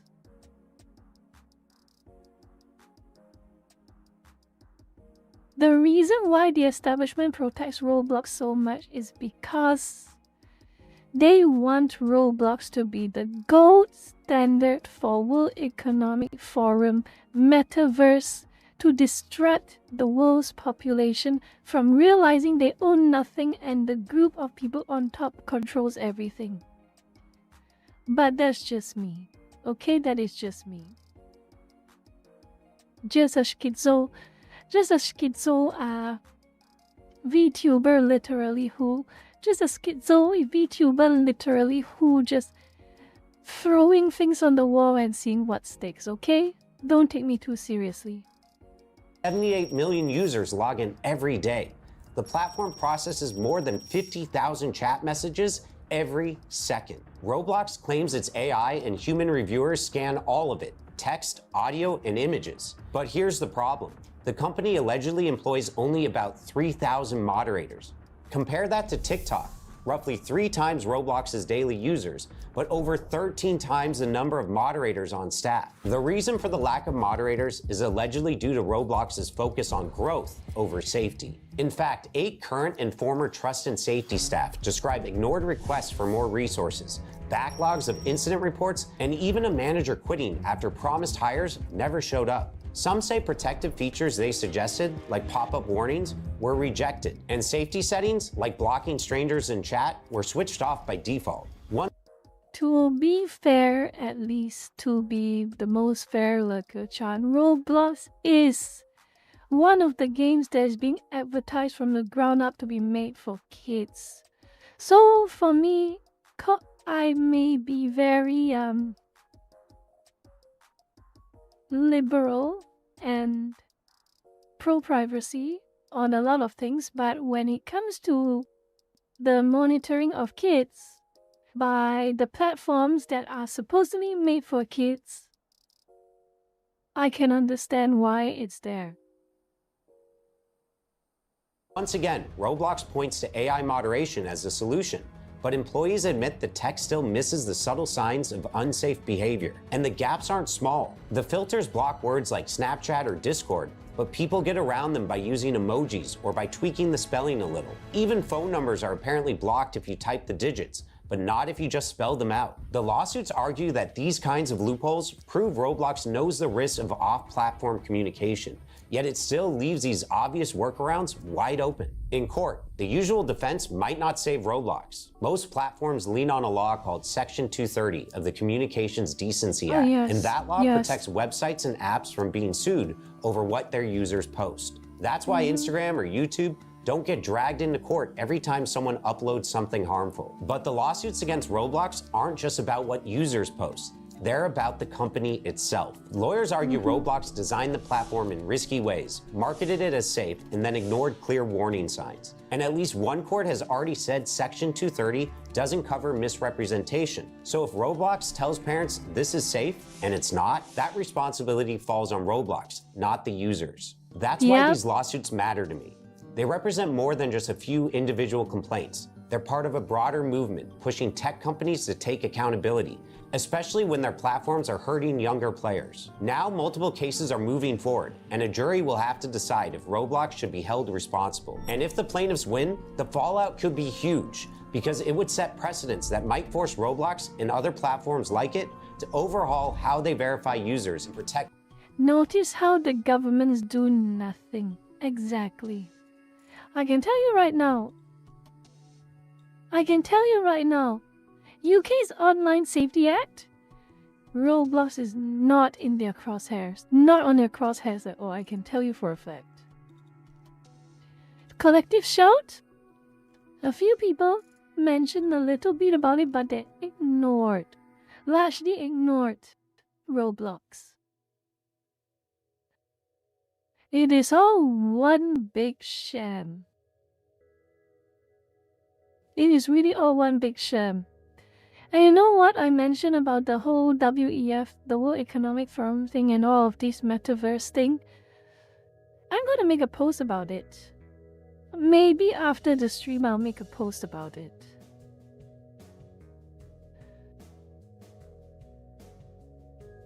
But of course I'm going to preface this, it's all my opinion.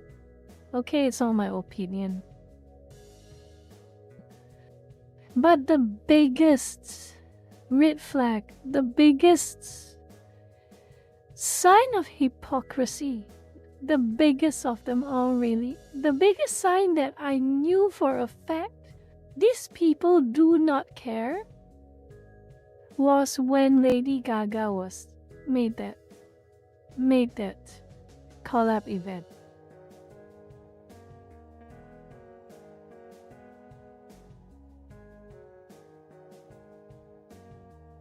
That was the biggest sign.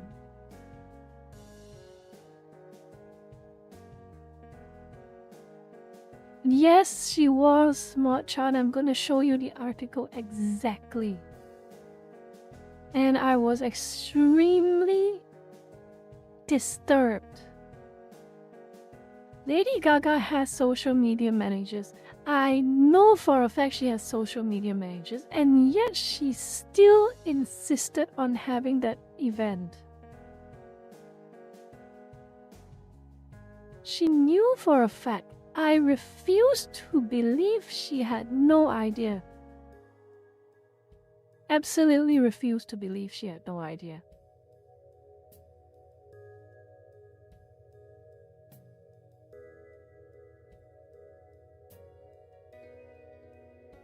This is during the peak of Schlepp's expose. This was the peak of Schlepp's expose.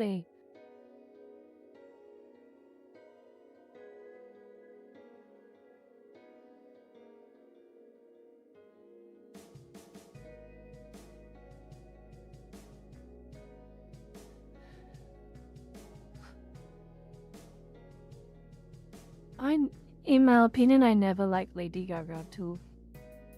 There was just something. Indeed, I do agree with you, Lekka-chan. There is something off about Lady Gaga. And you remember, right?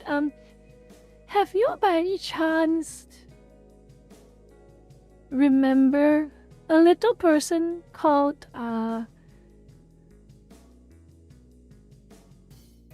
John?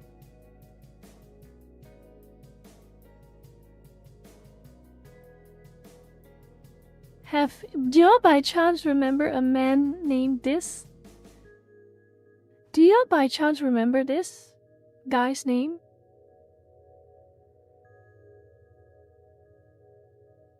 You don't? Oh boy, he is a story. He is a story.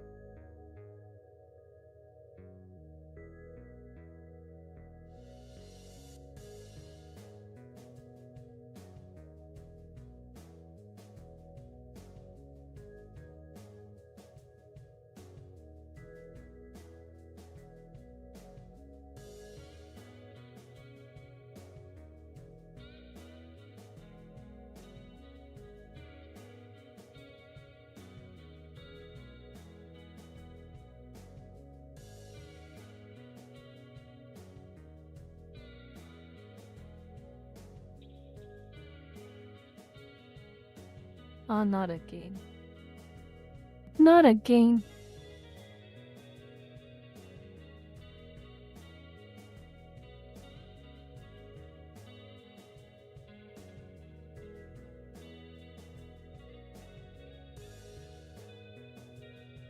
Yes. Campaign.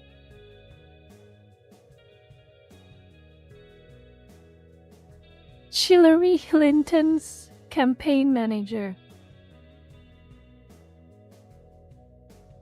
Search these two names on YouTube, okay? John.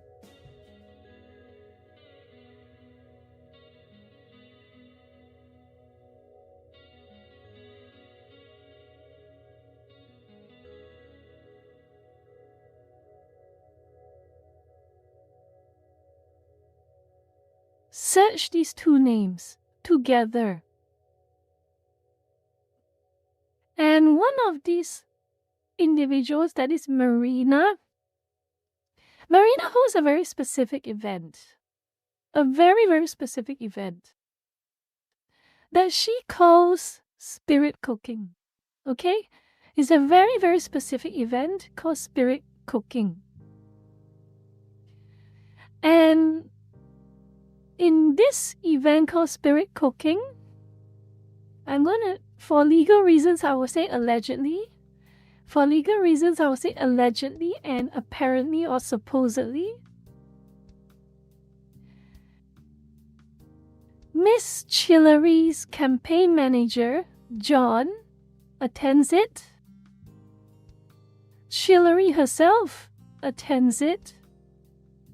And surprise, surprise, Lady Gaga was also once recorded to have attended it.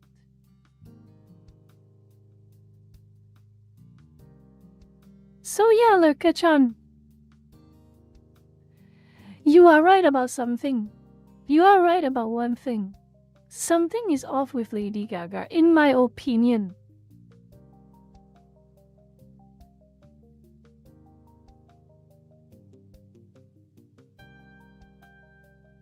So is it it's shocking, but is it any surprise that Lady Gaga insisted on still going to Roblox? Still doing the promo event with Roblox despite everything?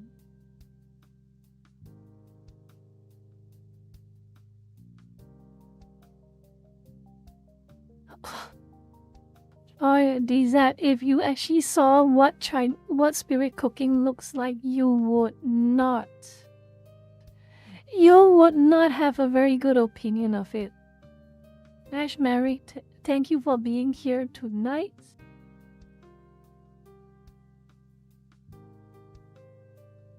Alright, before more of you lurkers leave, I want to just announce it to you all since it's better I announce it right now instead of at the end of the stream. Despite tomorrow's stream will be tomorrow's stream. Oh goodness gracious me, tomorrow's stream. Tomorrow's stream. It will be, let me just get rid of everything first. I'll clear this up. Tomorrow's stream, it will be 3rd of September, Twitch, and 7 AM UTC +8. I have been invited by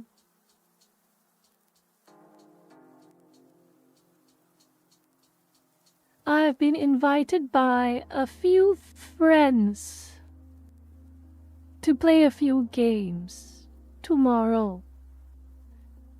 The stream isn't ending. I'm just saying now because I know some of you at the end of the stream have already left. So I might as well tell you all now since we are in the middle of the stream. A bit midway, the late part of the stream, but still still some time left. So remember, if all things go correctly, let me just double check all my details. Hold on a minute.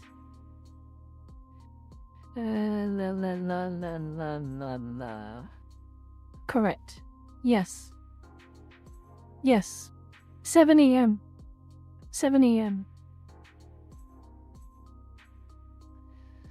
Oh boy, I can feel this. I can feel how tired this will be. But the good news is the Western lurkers. The good news is that the Western lurkers, you get something special. Don't worry about it, Machan. Do not worry about it. I dragged myself into it. The fault lies with me. So you Western lurkers will get a chance to have a very decent starting time with me tomorrow. Okay? Remember, it is on Twitch. Twitch. Lurkers, Twitch, not YouTube. Twitch. And tomorrow is a Wednesday.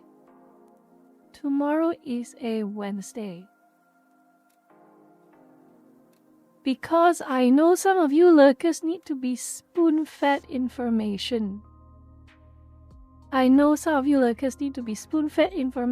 else you won't be able to turn up. You can't, if I do not spell it out to you,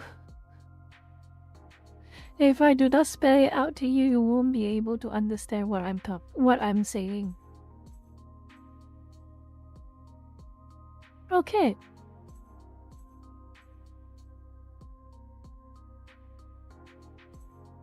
Okay. Everyone is understanding in the same book. Alright.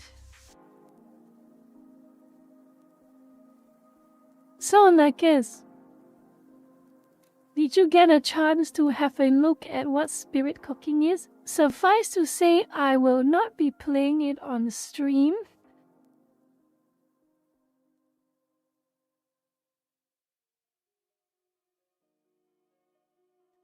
But I have... Oh...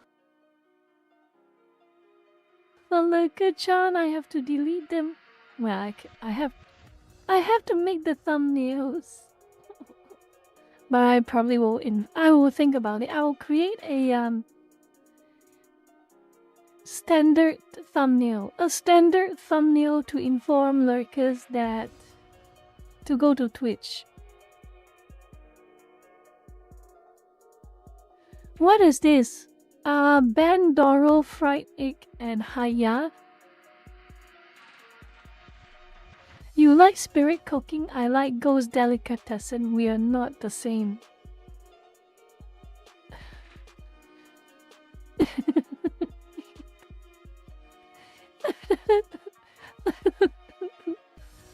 Bandoro, band cat with a band hammer and a sweating lurker.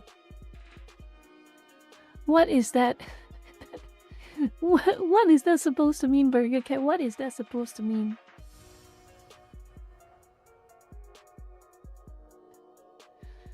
I'm here with Dungeon Munchies. By the way, lurkers, remember, I'm going to traumatize you lurkers again. Because this is so funny. I know it's gonna disturb people like Zero. I know it's gonna disturb people like Zero. Remember, lurkers, to like, comment, and subscribe. Click the bell notification icon, or else at 3 a.m. something is going to happen to you.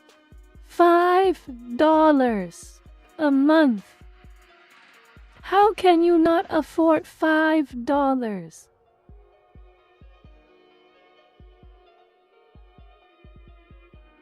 Okay.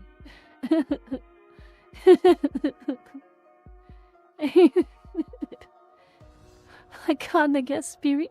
How many spirit cooking memes can we Okay, let's have a bit of a fun lurker activity. How many spirit cooking memes can we produce? The funniest I'll read out. The funniest I will read out.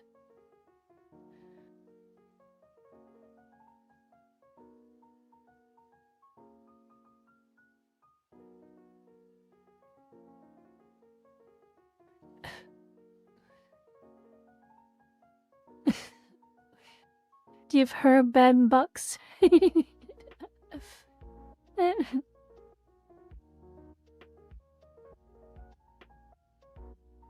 Ben shaming the unemployed.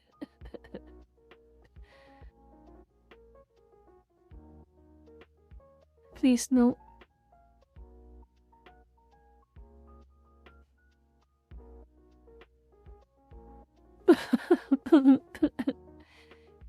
Spirit cooking. Any good spirit cooking memes I can see in the chat right now?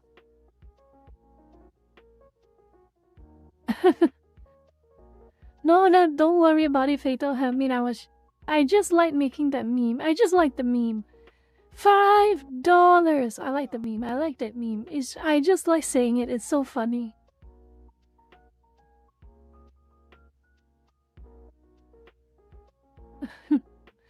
Don't forget. Banmon. Banmon.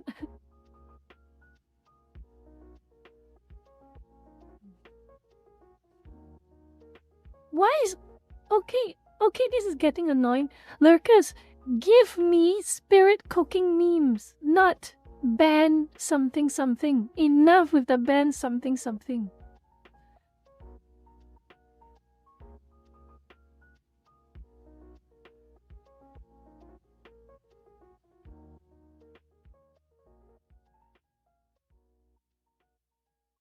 Spiritual rule. Yeah, the only one who ban what? Spirit cooking. Whose spirit we cook in arena? Okay, that's funny. That is funny. That is funny. Whose spirit we cook in arenas?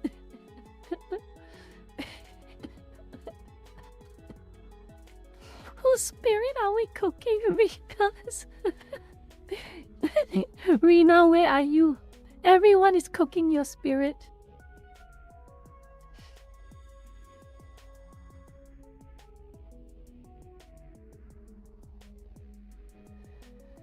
Oh my god. I actually got a chance to see spirit cooking video back in 2016, and it is not a pleasant watch.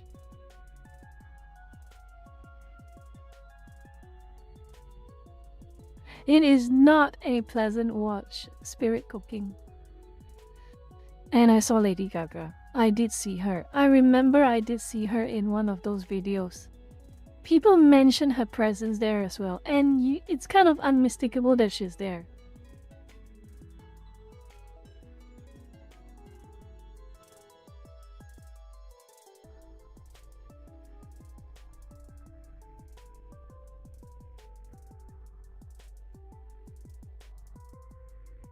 Oh.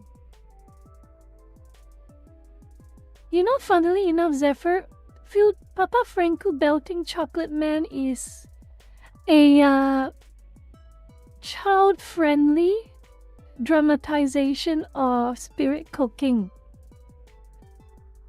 by comparison to the actual spirit cooking.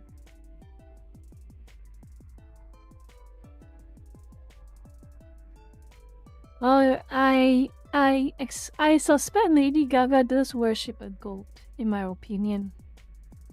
I do suspect she does indeed worship a goat. But just so you know, why am I talking about Lady Gaga? Why am I talking about Lady Gaga? Because of this. You will have nothing and you will like it. You know about the Roblox scandal?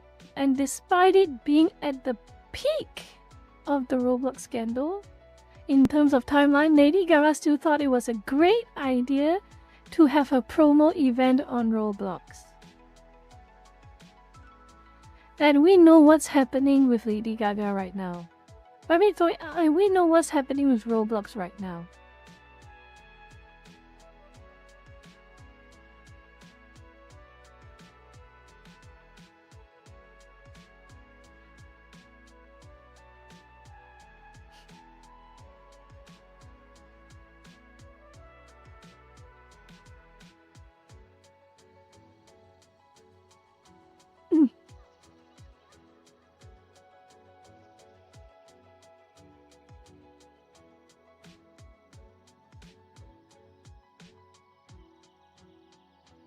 I don't even know, honestly, if she's lazy, stubborn, or she knows something and supports it. I don't know.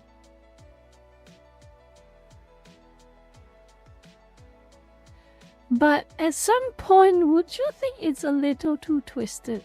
At some point. The optics is uncontrollable. The fact that she chose to have an event on Roblox.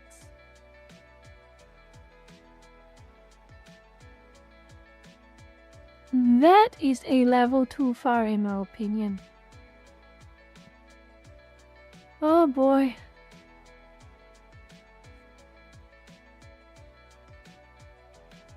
Do you really want me to do that? Do you really want me to do that?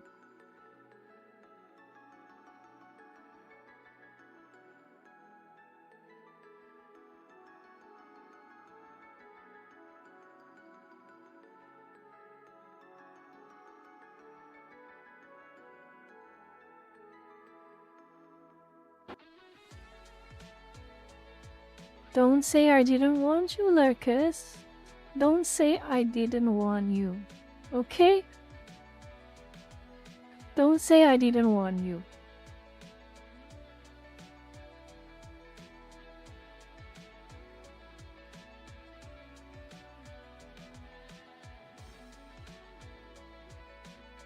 I do not want to watch it ever again.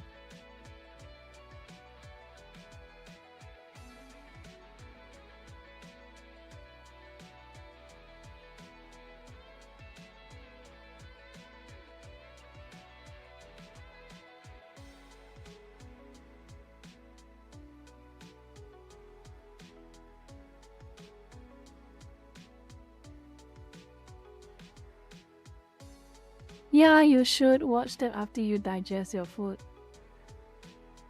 It's what Rita does to manifest her Banmin fanfic dreams.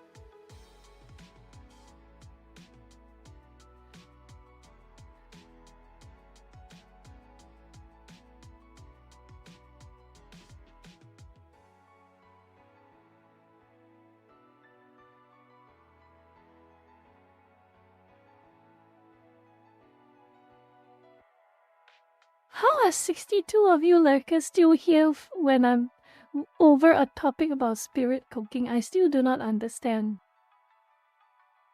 It is a very disturbing topic.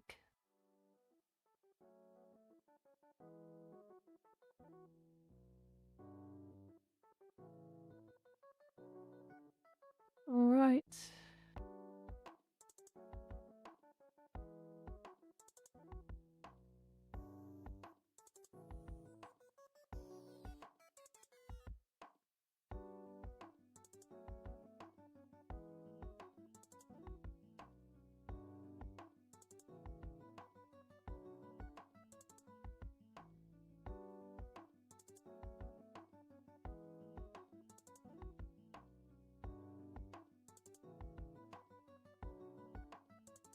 That is just...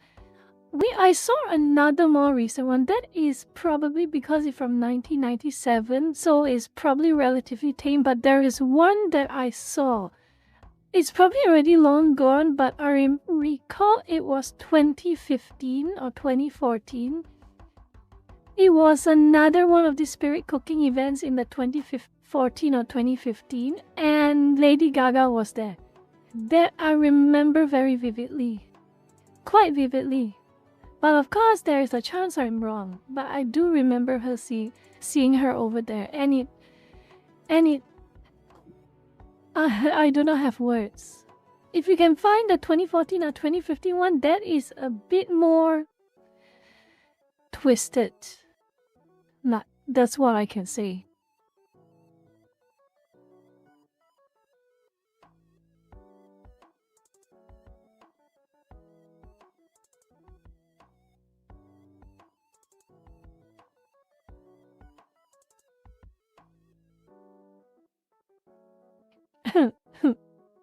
Oh, that's funny. Thank you, Burger Cat. I don't know what to say.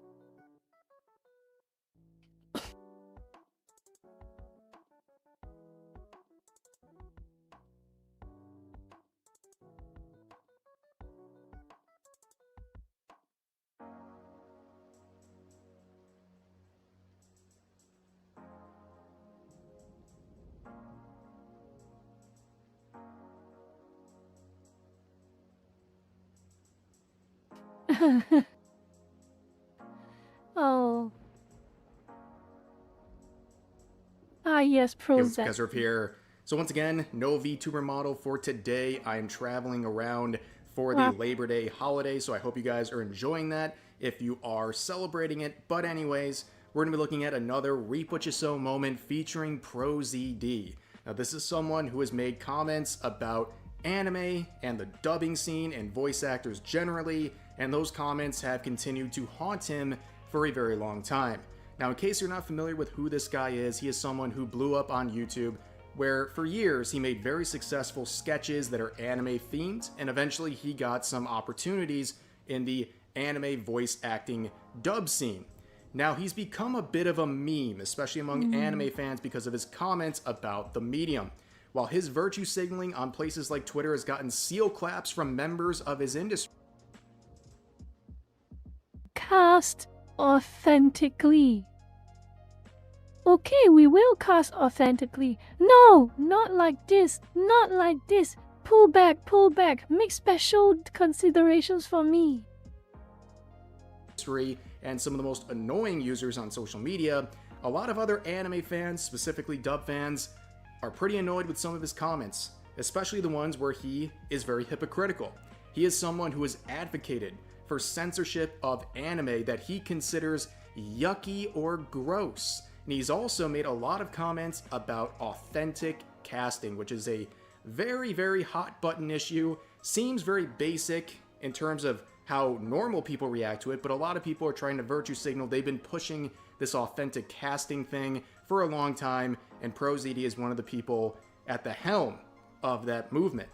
Now, when there was a recent project announced, Knights of Guinevere, people were looking at this and then seeing the voice acting cast for the characters, they noticed one thing. ProZD playing this specific character. Now, you look at the two right there side by side. Uh-oh. Looks like their ethnicity doesn't really match up. Now, if you're not someone who advocates for authentic casting and, you know, you're a normal person, you don't care about this. But the reason people in the comment section like this pointing out hypocrisy, it's because he has pushed for authentic casting time and time again, where he wants the ethnicity of the character to match the ethnicity. This is the problem. This is the voice acting industry is the most diverse industry, one of the most diverse industries, because it literally is colorblind. It literally does not give a crap about what you look like or who you are. As long as your voice is good and you can embody a character that's being demanded of you, you get the job. But because of people like ProZD, it has become harder. What used to be a merit-based industry has turned into a quota and segregationist-based industry. Ironically. All in the name of progress. Of the voice actor playing them. And this is something he was called out for about 2 years ago. He kind of fell on his own sword with this concept. This is why people are so fired up to see him taking this role. It all began with this situation involving a Bleach dub for the character Yoriichi. And originally, this character was played by the voice actress Wendy Lee, who, as you can see, is a white woman. And she's playing a darker skinned character. Nobody cared, right? She did the role for years. She did well. Everything was great. Oh, good enough. But then there was a recast where a different voice actress, Añares Quiñones, who has darker skin, then took over this role, at least very briefly. And people were making tweets like this, seeing one and one together and thinking, why would you needlessly recast the voice actress for this character when clearly Wendy Lee also wanted to reprise the role? What is going on here? Is this an attempt to virtue signal and promote authentic casting? It is. It is. Spoiler alert, it indeed is. And eventually, citing complications with scheduling and some confusion, they would give back Wendy Lee the role. So she would end up reprising the role, but people in the voice acting scene and their supporters were very upset. Well, Lurka-chan is always funny how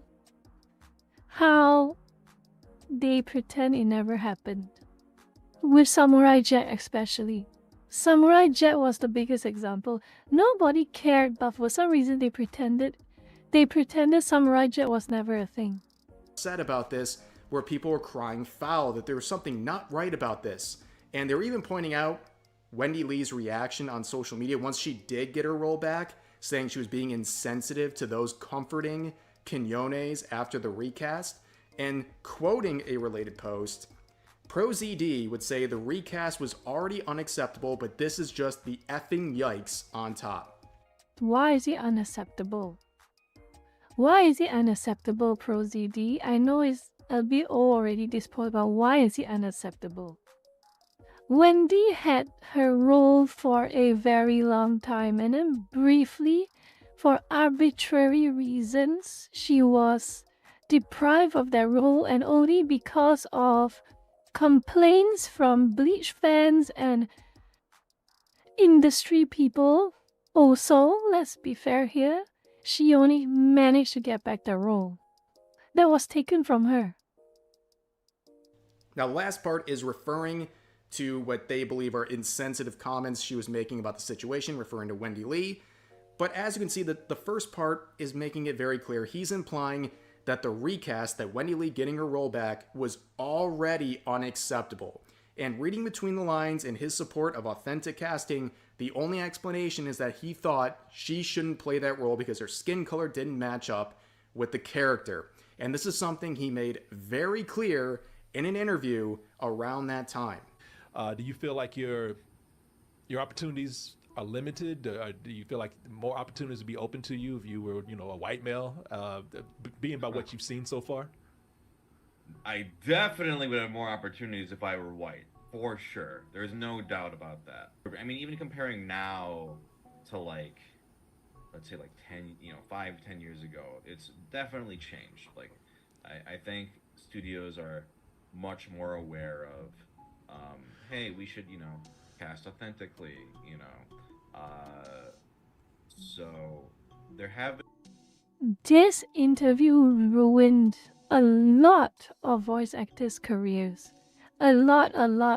Destroyed a lot of opportunities. been some good steps.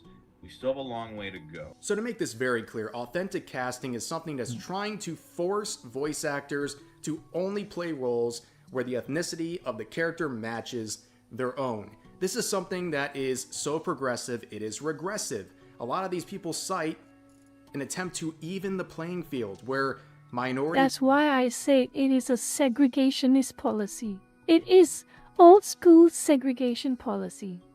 Voice actors will have more opportunities, but that is just not how it plays out in practice, especially in the anime industry. If you have, for example, a black voice actor, they are going to lose roles because of this. Yes, they will get priority on darker skinned characters, but that's only a very small fraction of anime characters, so in the dubbing industry, they're going to lose almost all of their opportunities. And that's something people are pointing out. I know, radical theory for people like this, but discrimination based on the color of your skin, especially with employment opportunities, is not good. But people like ProZD have been pushing this very hard, and lo and behold, he'd fall on his own sword, where back in, I believe, late 2023, he lost a role because of authentic casting. This was applied against himself in this now deleted Twitter thread where he was told he could not take an opportunity to voice a white character because he's, of course, Asian. And he would be very upset about this, even trying to deflect and say the naysayers will go, oh, don't you want authentic casting? And he continues on basically saying this is not an example of that and that the play... Why is it not an example? Is it not an example because it personally affects you? ProZD? Is that why it's not an example? The field hasn't been leveled and just really playing the victim in the situation. Oh, I didn't realize that principles can be bent when it inconveniences you. I didn't realize it. Oh, I'm so sorry. I didn't realize it. I didn't realize that your principles can be bent or even rendered completely absent the moment it starts to trouble you. I'm so sorry I didn't realize that. Once again. So looking at the entire scope. Yes. I love it. My own meme is back. It's funny seeing, it is kind of funny seeing your own memes being shared by larger content creators, don't you think so, lurkers? It's kind of funny. It's quite funny seeing your own memes being reshared by larger content creators. Yeah, I originally made this one, yes. Yes, I made this one. I was the first one to post it. And apparently it resonated with a lot of people. And I'm glad it did. And I'm glad it spread. I'm glad people are reposting it, and I'm glad people are sharing it. Because it is the point. I am making a point, and it is nice to see people understand my point. Oh, his continued support for authentic casting and weaponizing it against people he doesn't like. This happening to him back in 2023 was very ironic. People have not forgotten about this. So when he did go to Twitter and announce his role in this Knights of Guinevere series, people are now mocking him. And here's a great example of how these interactions typically go. Here's Madam Savvy saying, aren't you the blow-up pool ball who said you have to look like the character you voice? Madam Savvy creates the funniest descriptions of people. Madam Savvy creates the funniest descriptions of people, I swear. And of course, blocked. And this is something he's been doing forever. This has been the play, so to speak. I got blocked as well for a different tweet that I briefly referred to at the beginning of the video, where he was talking about the anime series Made in Abyss. ProZD Spirit got cooked with that. Madam Savvy definitely cooked ProZD Spirit on that. And he was making a claim about that, saying he wishes that parts of the show would be removed, referring to what he considers the creepy stuff. And then when he got major backlash for criticizing his own industry's tropes, he would try to say, oh, it's just a joke, and that anyone who has an issue with this is not normal and basically stupid. And I made a very bland post, not even directly interacting with his post, rather a screenshot, and I would get blocked. And I thought it was a very mundane thing, but it was too much. That's been the play for him, is to block anyone who criticizes him one way or another, and that has been confirmed again. Just before recording this, he did make a response to everything going on with the current series he's voicing in, and he says, hey all, this will be my last Yeah, Pawn. That is very true. There is a very special place of extra criticism and call out for Asians who abandoned their own culture in favor of their so-called progressive Western culture. I know there are some people who call them Gongjiu. I know that's a term, especially Southeast Asians. Southeast Asians have a habit of calling this type of Asians who let go of their own culture and mindset in favor of so-called leftist progressive mindset from the West. It is called, they call them bananas. I recall. Gongjiu. And mark my words, lurkers, mark my words. ProZD will say right now that he is leaving X for good, and he might go to Blue Sky or somewhere. Mark my words. You will have nothing. Oh, thank you, Pon. Thank you for the 5. Thank. It's nice to know I got the name correct. Anyway, mark my words. ProZD will be back on X. ProZD will be back on X. One day. Blue Sky is not a good place to be. He will realize, he will come back. That they all will always come back. They will always come back. Just like how Macaroni in a Pot say he'll leave X and go to Blue Sky, came back. ProZD will do the same. Tweet on this platform. I will no longer be using Twitter after this. If you look at the replies on my latest announcement tweet, you'll see a lot of comments like this. This has been going on for years now, and while the normal procedure has been to block and move on, I truly don't think Twitter is worth it anymore.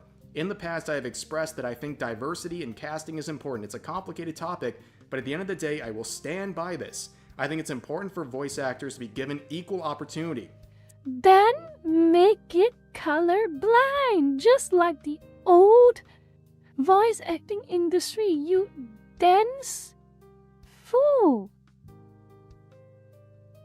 We had the perfect system. Ignore skin color, ignore ethnicity, ignore identity, ignore preferences behind closed doors. Just cast a person based on their skill and how suitable they are to portray a character. It is literally that easy. ProZD, it's literally that easy. But no, you want segregation, you want race-based discrimination, no, you want to literally make things worse for everyone else.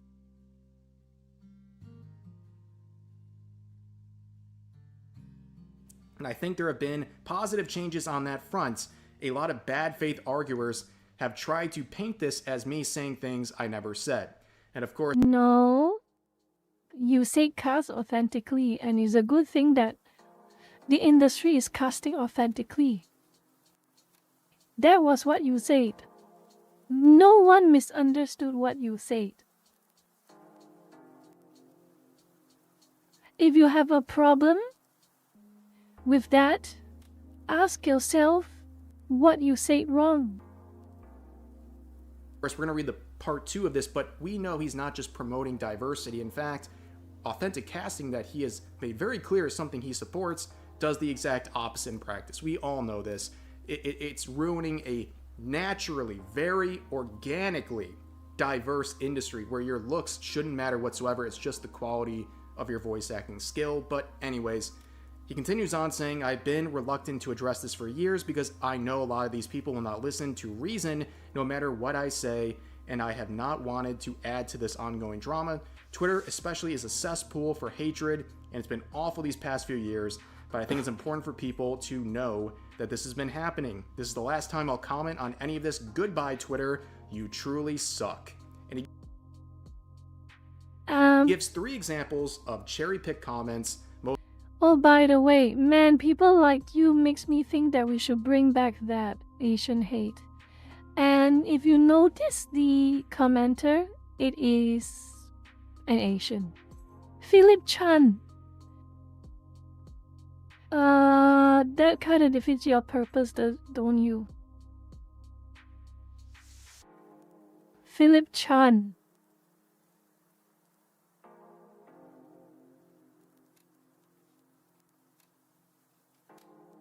Woggles? Well, he is...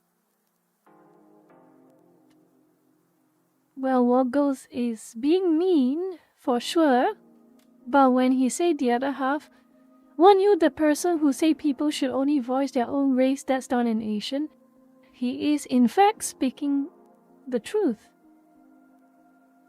You can call him out for calling you fat, but still, at the end of the day, he's asking a valid question. And Stephen K. Lee. Okay, first, that's even meaner than the above one. But again, a valid question. Why are you voicing a character who is not authentically casted towards you? Most of them with only a few likes, where they're saying things about his race. Obviously, very aggressive comments, but he's cherry-picking these responses to make it sound like he is the sub. By the way, Philip Chan. I think Rev completely missed it, but this is the case of... Oh boy, Asians being aggressive to one another. This is the simple case of Asians being aggressive to one another. This Philip Chan is an example of that. I tell you that Asians are aggressive to one another on a calm day. That's no... It is...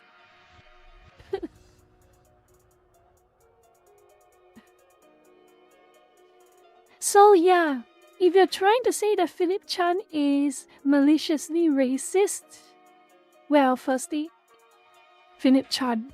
I will never stop bringing up Philip Chan, C-H-A-N, Chan. Jackie Chan, Philip Chan. This is Asians bickering with one another.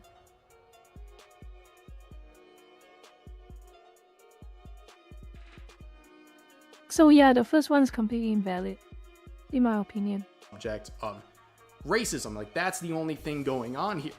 Now, this is part of the reason why I always say this type of stuff. But the second two, Woggles and Stephen K. Lee. If ProZD is trying to make it as... Yeah, ProZD is probably... If ProZD was making it about him being fat and being bullied for being fat, yeah, you can make an argument at that part. But if you're trying to make it about racism, they are just asking a question. And they're asking confirmation about an opinion that you gave in an interview. How is that racist? Detracts from the real criticism. This stuff serves as an opportunity for someone like ProZD to show these comments and say, oh, it's because these people are racist. They're just, you know, acting outrageous. They're doing these things while deflecting all the valid criticism people are actually giving. That's why you don't give people like ProZD a chance to play the victim. And that's what he did immediately. He doesn't address any of the criticism about his support of authentic casting and how he is quite literally violating his own principles by taking this role. Rules for thee, but not for me, is really the way to sum this up. And also, people are also pointing out that authentic casting wouldn't even support other people playing in the show. But anyways, I think you really get the point. That's going to do it for this video. As always, A ProZD did not say that crap that he said 2 years ago. None of us would be complaining about the casting. None of us. Okay? We are complaining about this because, not because it's about race. We are complaining about this is because you are a two-faced, duplicitous individual, in my opinion.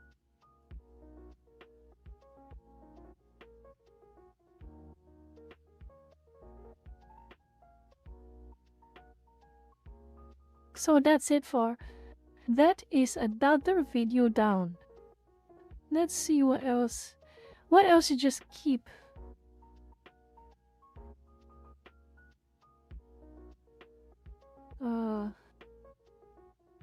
I'm quite worried about Helldivers 2, honestly, because I heard that the Game Guard DRM, is it DRM? No, is a Game Guard anti-temper has been causing problems. Any of you play Helldivers here, lurkers? Any of you here play Helldivers?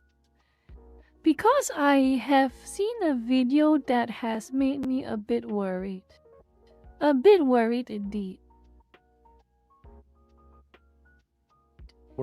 I don't know how accurate this is, but it's quite concerning. Basically, if you're unaware, Helldivers 2 has pretty much had the worst update performance-wise that it's ever had. It has never been worse than it is on Helldivers 2 right now in terms of pretty much anything. People are having tons of issues, fatal crashes, like hard locking your PC to the point where like you have to literally go manually restart it by holding the button down. I think a lot of people were pretty mad that Shams was downplaying the majority of performance issues. You know what I mean? That's been a thing. It's been pretty bad since like February, and then March with the AI update really put the nail in the coffin in terms of performance. And in my opinion, they've been alienating their long-term and hardcore fan base I am worried. for a very, very long time because I'm they've worried been blatantly.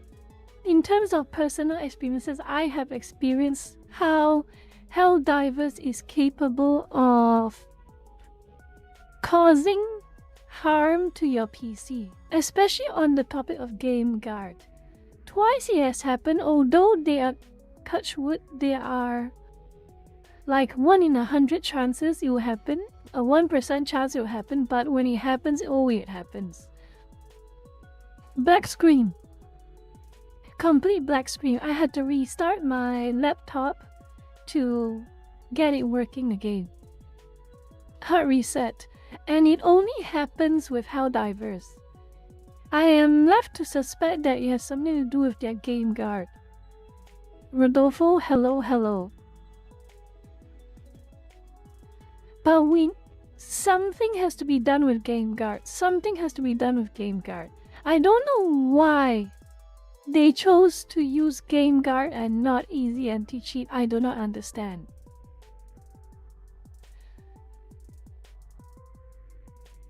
Kimmer, I travel a lot. I do not have the luxury of settling down and using a desktop PC.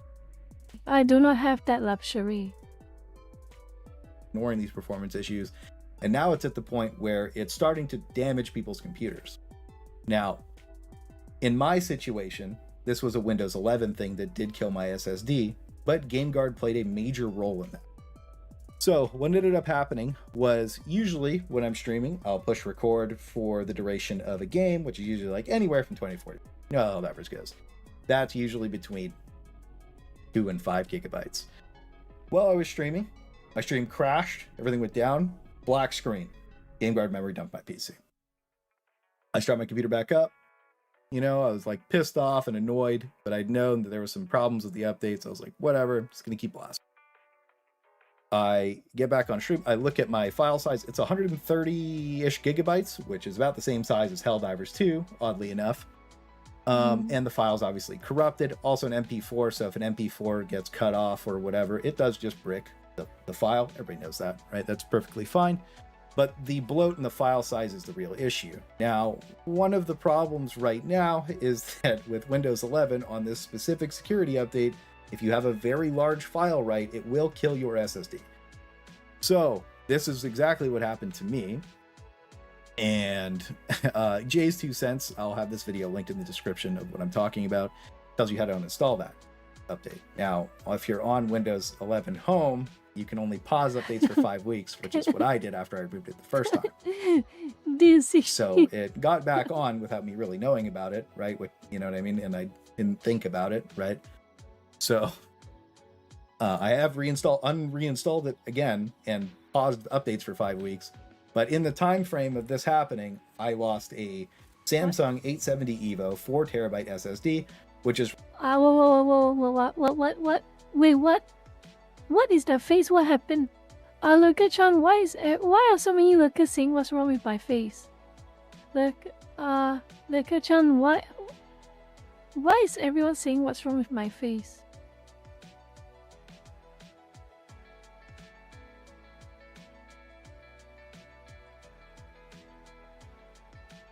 Wait, what?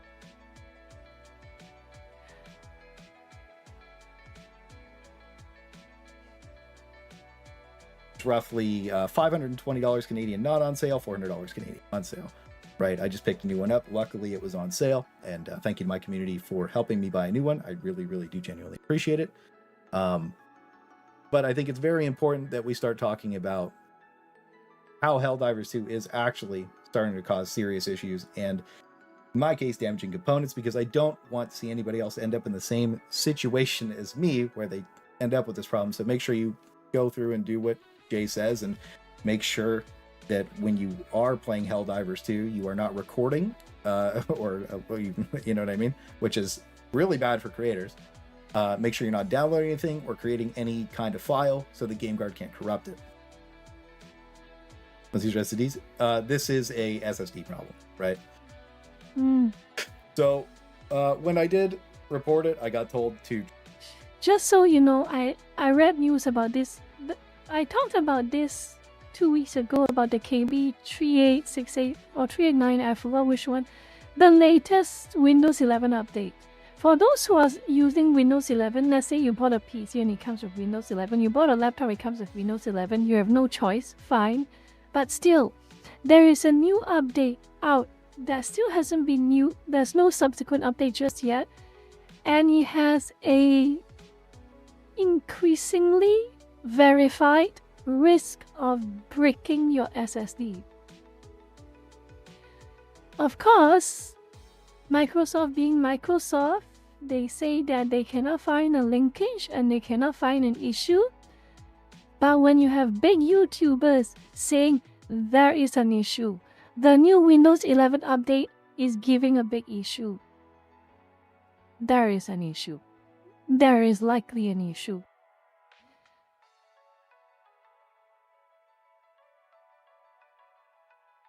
There is likely an issue. There is no two ways about it. I do not understand what logic is going on there. Microsoft went an extra level, George. I will show you what they did. I will show you what they did.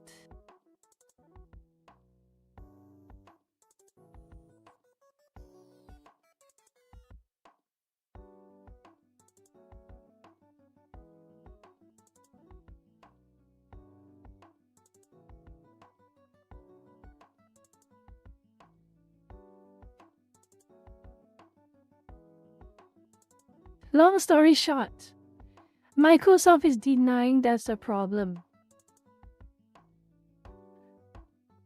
Of course they would.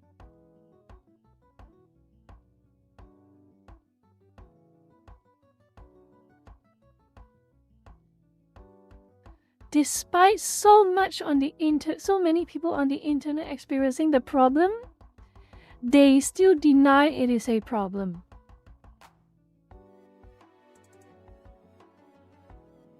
This update.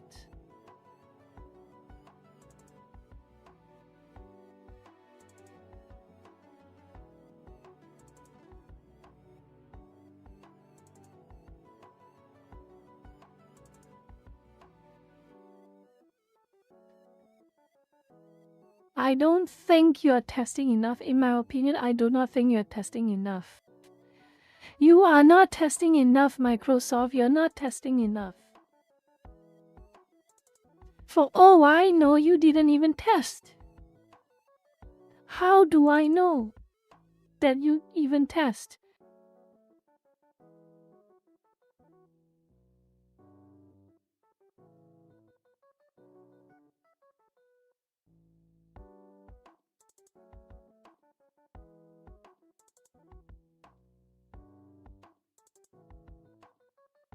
Did they try file transfers of over 50 gigabytes at the very least?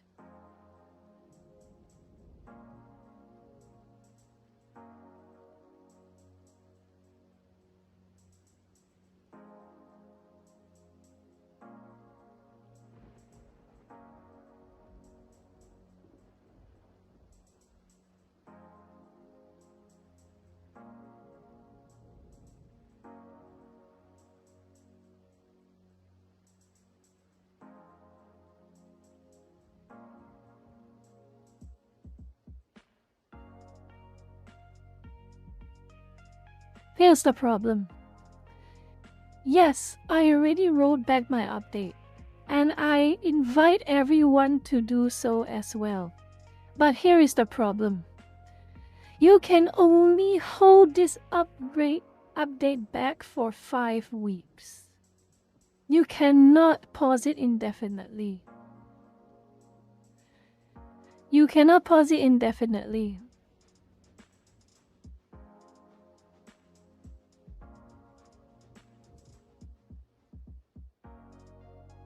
Enough people have seen.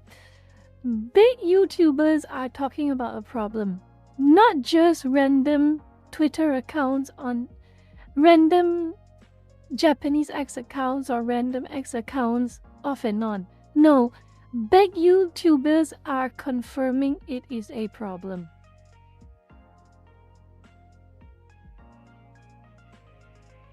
Try reinstalling GameGuard. That would be rather difficult when the SSD is dead. Now, I did try power cycling it. I did basically everything, that you could to try and bring an SSD back to life. It's dead. Like, it's dead, right? This is what happens when I try and start a computer up with it plugged in. So it's of zero is a risk. The point is, it is a risk. It is a risk. And Love has yes, but you can only pause it for 5 weeks.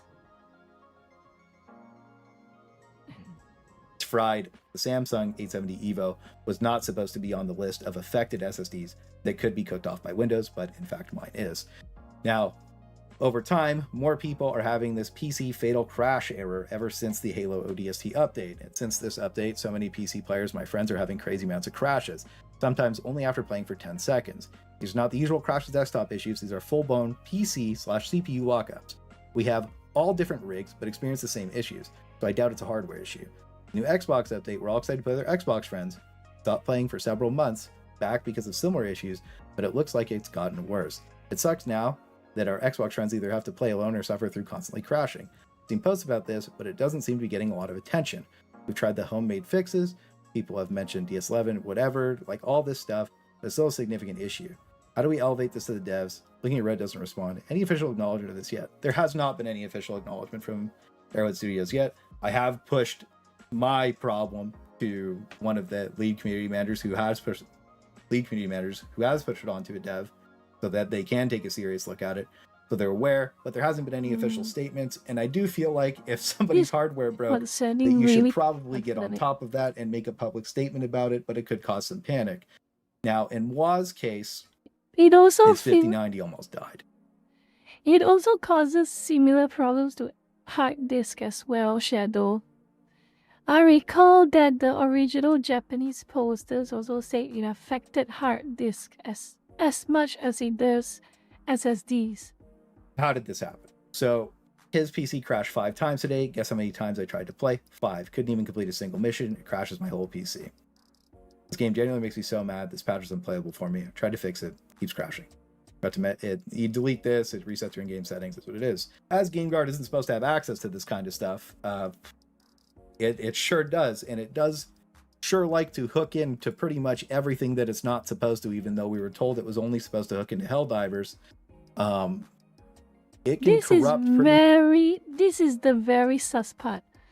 I don't know what Arrowhead was thinking with GameGuard, but this is the sus part. Here is pretty much everything that it's not supposed to, even though we were told it was only supposed to hook into Helldivers. It can corrupt pretty much whatever it wants to, and it's known for doing that. And it's had problems for a very, very, very long time. Okay? You can regularly see it on when I'm streaming. It will take control of my camera. If I have Logitech G Hub open, it will just reset all the settings, and I'll go into Super Saiyan mode, and I'll be fucking glowing, and it's ridiculous, right? This is me clicking out of Helldivers. This is me clicking into Helldivers. This is me clicking out of Helldivers. This is me clicking into Helldivers. Why the actual fuck can GameGuard take control of my camera? Can you tell me that? Why is GameGuard allowed to play with the settings of something on my computer when it's only supposed to hook into Helldivers? Sometimes it hooks into my Elgato software from my microphone, and it cooks my mic up. GameGuard is causing a substantial amount of problems for everybody. This isn't a problem that can be ignored, right? This isn't a problem that should be just swept under the table, and it's something that they should be publicly addressing. Obviously, with so many people online, they probably don't want to panic anybody or really bring attention to the fact that this update is... Coward. You have a problem. It is your responsibility as a business to make sure your customers don't get screwed over.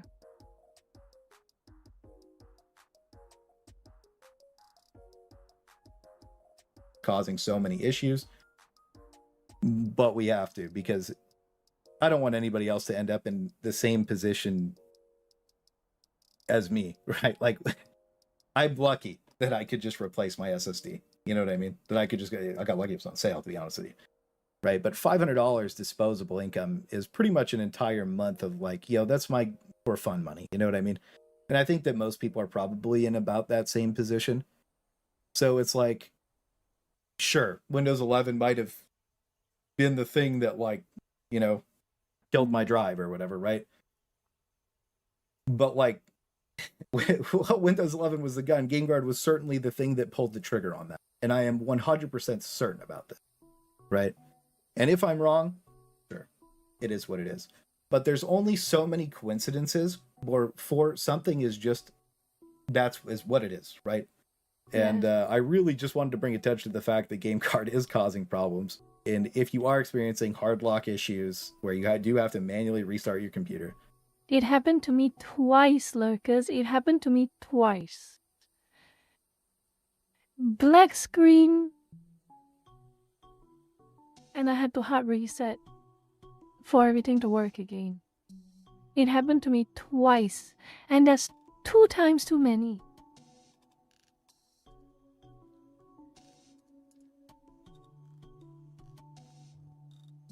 And you are experiencing these problems, I would highly recommend not playing Helldivers 2, at least until Tuesday when they do their update, see if they actually fix it. They also need to publicly acknowledge this and really start fucking working on it, because this is a very serious problem. Also, I think, Lurker-chan, There is literally zero reason a PvE game understandable, but I think there is a deeper problem than that. The reason why they still want it, it's pure greed, microtransactions. They do not want you to one day have a mod that lets you unlock everything for free. That is why they want kernel level anti-cheats for PvE games. Arrowhead can deny it. Fat Shark can deny it. Every other PvE game of the recent era can deny it. But that is why they want kernel level anti-cheats. They want the money. They want to join in the microtransaction gravy train. That's why they put it in. When you can mod all of the premium cosmetics into your character and play it, that is not something game devs want, no matter how consumer friendly they may be. No game dev will ever allow players to mod premium cosmetics into their game. Ever. Streaming this, and I wanted to get people's feedback and parse feedback to see how many other people are having problems. A lot of people are having stuttering problems. A lot of people are having crashing problems. A lot of people are having the same problems. But like things like this don't get traction because like the popular things are like, yo, we're carrying the newbies through the difficulties. Yo, we're vibing. Yo, we're gooning. You know what I mean? Hey, look, is what it is, guys. Is what it is. Hey, is what it is. That's fine. But like, this is serious. And like, I've made like, we've invested thousands of hours into this game, right? Trying to make it better, balance docs, everything, trying to make it better with the community and trying to, you know, help Helldivers grow because we all really love the game. So when it's in this state and these kind of things are happening, we need to talk about them and we need to make sure they get fixed. One other thing that I need to add in at the end of this is that the hard system lock on PC where you have to go shut your computer off by pushing the power button.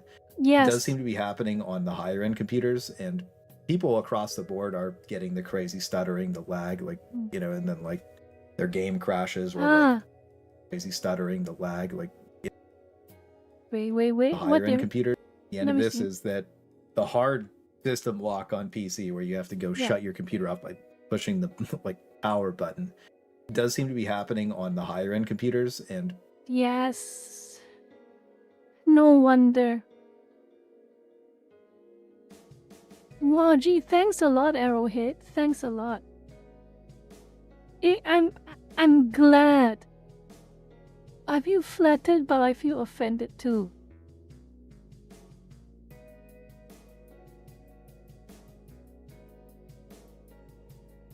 Higher end computers caused the PC to lock up. That was what happened to me. People across the board are getting the crazy stuttering, the lag, like, you know, and then like their game crashes or like everything is just locking up. And I do know that Takibo and Phase Shifter are both having the same hard lock issues that I'm experiencing. And again, a lot of other people are having the same issues. And we really need Arrowhead to get on top of these before the issues start getting worse. And they seriously need to pull the plug on GameGuard and get an anti-cheat that actually works. That doesn't randomly corrupt files and hook into random programs or resetting the settings of those programs. Like they said that it wasn't going to do that, and it is doing that. So please don't sweep these issues under the rug and say because you're not having the problems, that means it can't exist. Because if it comes back around to you and it is your problem and you lose data or a part of your computer stops working like me, then, you know, everybody knows how bad having computer issues feel, right? So again, it's important we come together as a community to let them know that it's not okay to have GameGuard our computers anymore. Anyways, make sure you like the video and let me know. That is a very concerning problem. And Maxi was here a while ago.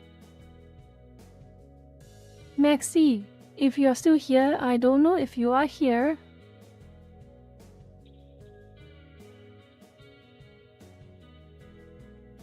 What was being asked? Who asked what? Who asked what? Drago? What did Drago ask? Maxi, my question for you is, are you willing to take the jump with Helldivers tomorrow? That's my question for you.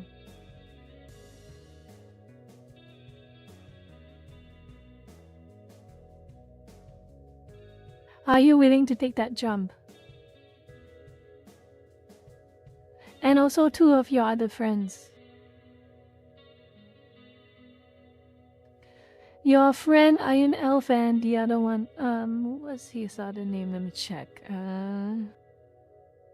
Ferret. Are they willing?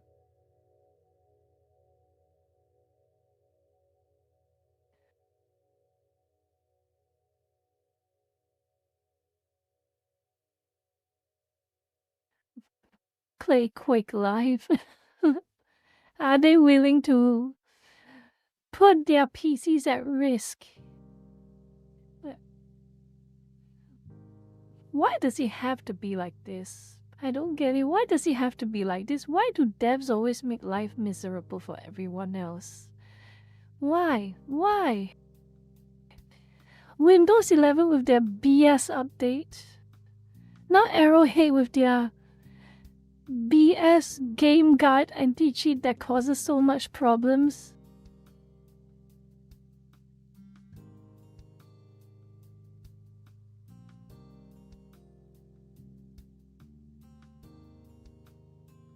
Ash Blossom and Maxi. That's alright. No, Maxi. DZ, we have to be a bit realistic here, okay? We have to be a bit realistic here.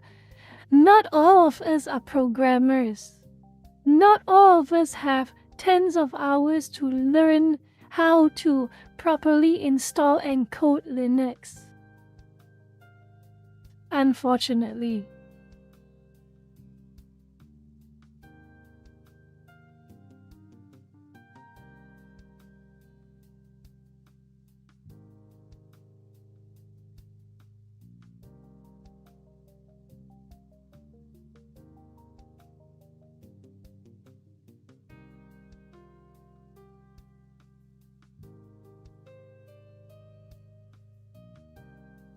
And then that's the problem with Linux having trouble running a lot of games that are made for Windows or Mac without some deep level coding and programming skills as well, or programming know-how. That also is a problem that a lot of casual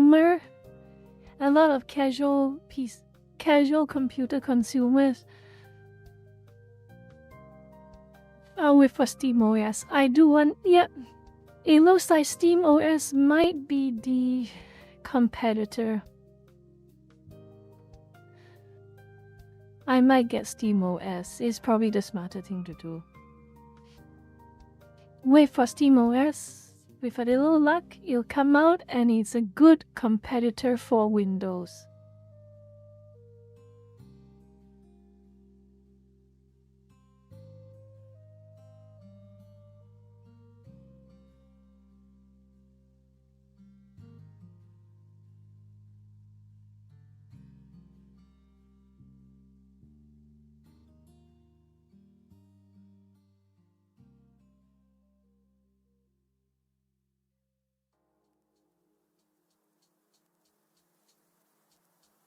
They want the microtransactions.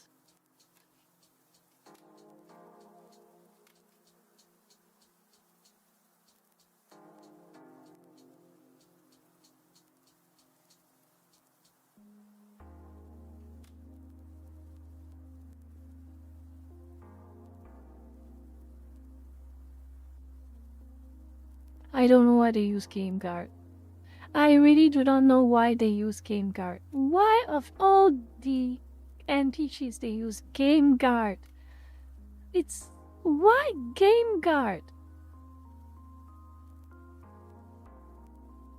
the unfortunate problem is, George, is that every consumer PC and laptop, every consumer tier PC and laptop now uses Windows 11. You don't get a choice. But what the hell is wrong with GameGuard? Why do people use GameGuard? I'll see you more, Chan, and my stream is about to end also, by the way. I think I'm going to end the stream very, very soon as well, okay? We are kind of almost done with the stream. No, maybe just a few more minutes, sorry. I'm going to calm down a little bit. Anything else to read or watch? See you, Machan. I'll see you another day. I am very worried.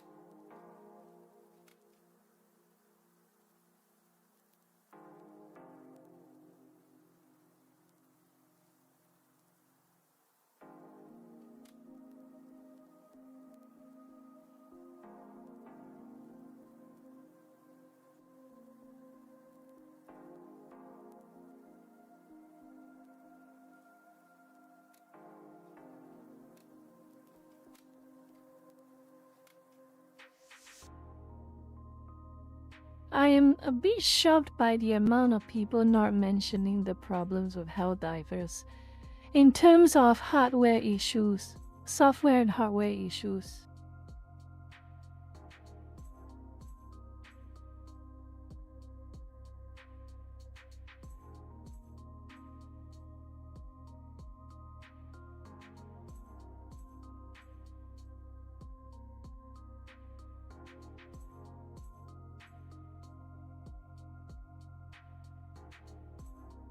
Zip. I will keep this around.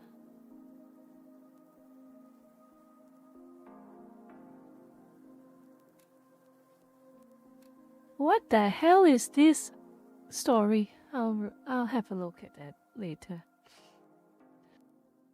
Oh boy. Right now my laptop is using a Ryzen. So already there's a lot of Vulkan related things have been fixed. And secondly, I am not using an RTX 50 series graphic card GPU yet. I am not using an RTX 50 series GPU yet, and I have a feeling that it is a problem. I have a feeling that an RTX 50 series is a big problem still.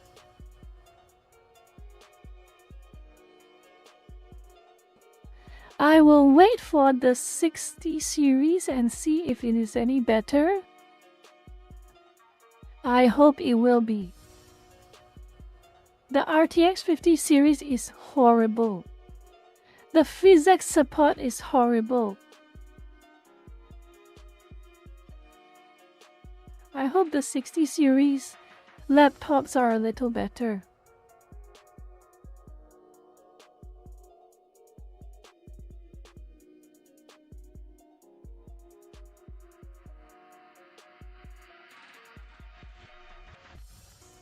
I want to keep in mind this story for later. I'm going to pause it first.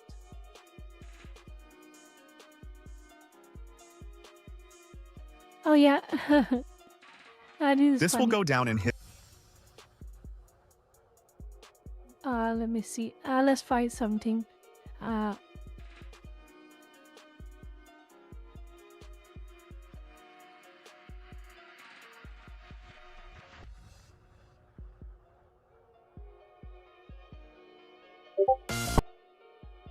Okay, I'm going to show you something funny.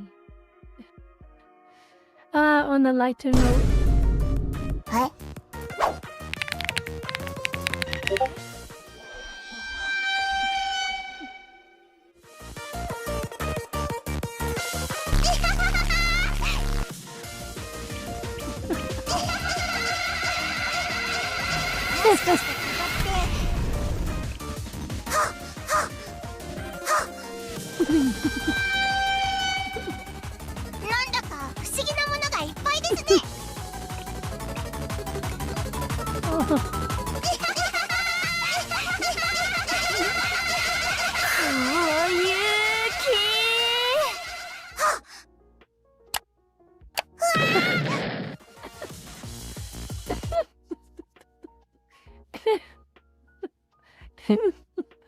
Accurate as accurate, so accurate.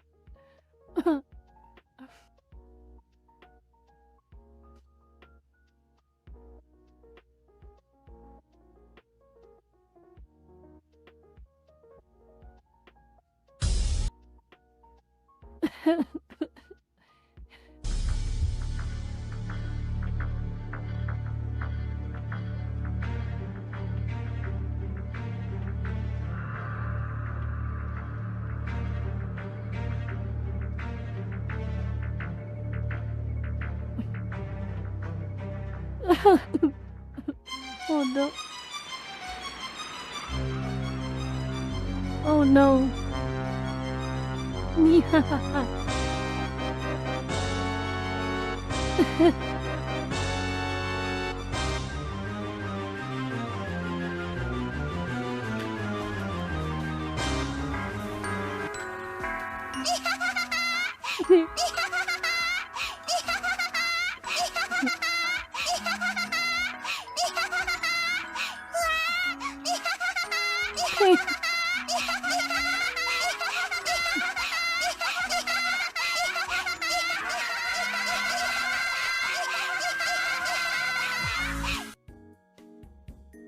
Public lobbies, cafe is open to every one moment. The cafe is open to every one moment.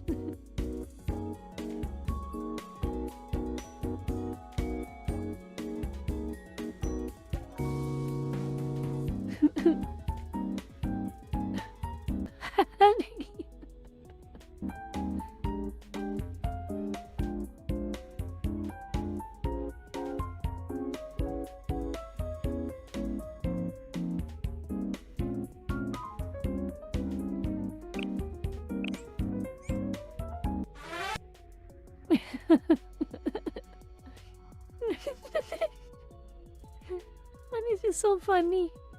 This is so funny. Zero, Zero. I was the one who broke the news to the lurkers.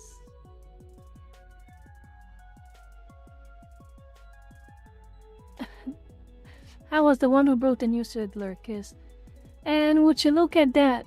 4.5 hours roughly. Oh boy.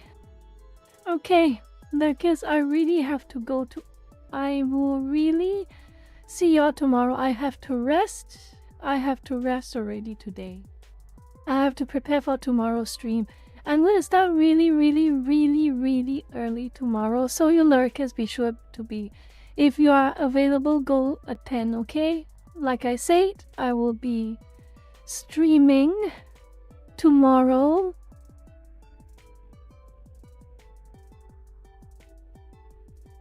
$7 a.m. my time. It is 7 a.m. my time. And Maxi, if you are here, it's 9 a.m. your time, okay? Let's have a look what games we will play. I hope I will be able to... Don't get mad at me, please, if I wake up late, okay, lurkers or Maxi or anyone. Please don't get mad at me. I will try to wake up early. I will see y'all tomorrow, lurkers. But before that, let's have a look and see who is raidable on YouTube.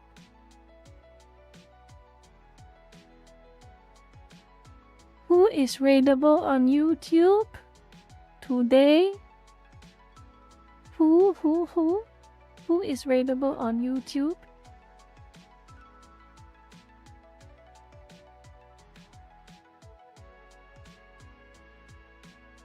Nobody. Okay, fine, nobody is raidable on the YouTubes. It is what it is. Okay. It is what it is, indeed. Okay. If that's the case, everyone will get a break today. No one to raid today, everyone. I will... Bijou. Raid Bijou. Okay. I'll see if Bijou is raidable. Let's have a look. Let's see if Bijou is raidable. Let me check if Bijou is raidable.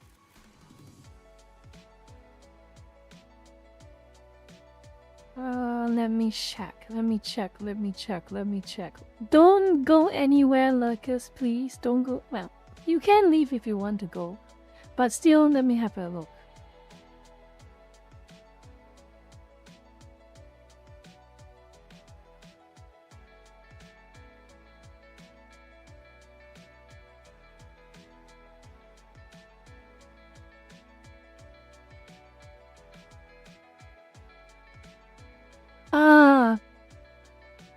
She has disabled raiding.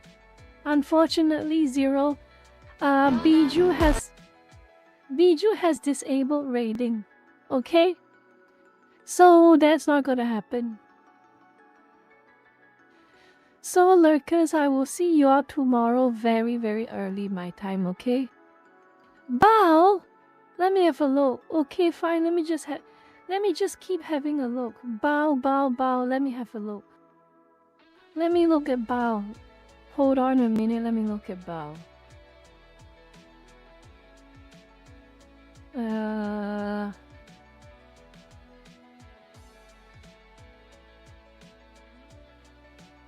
Let me see. Can she be rated? A fellow Chinese entity.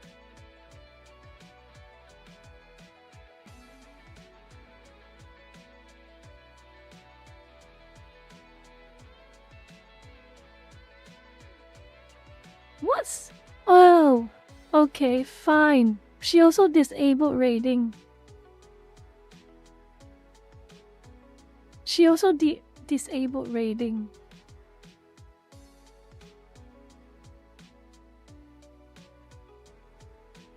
Flower God. Wait, let me spell it. Flower God Natsumi.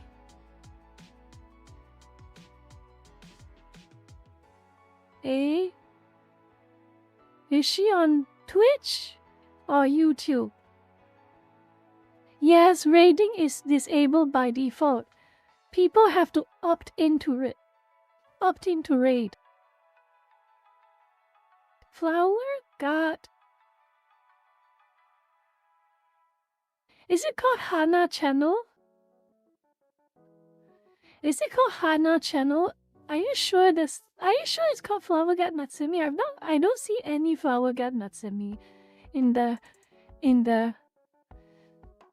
Oh, is it called Hana Channel?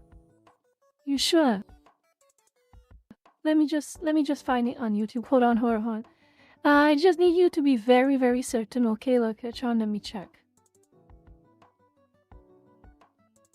I will link it to Oh, it is. Yep, it is her.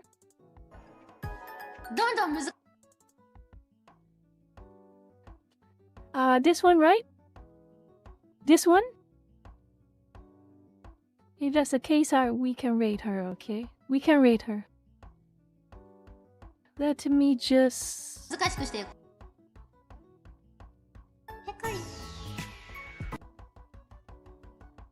Okay, neat.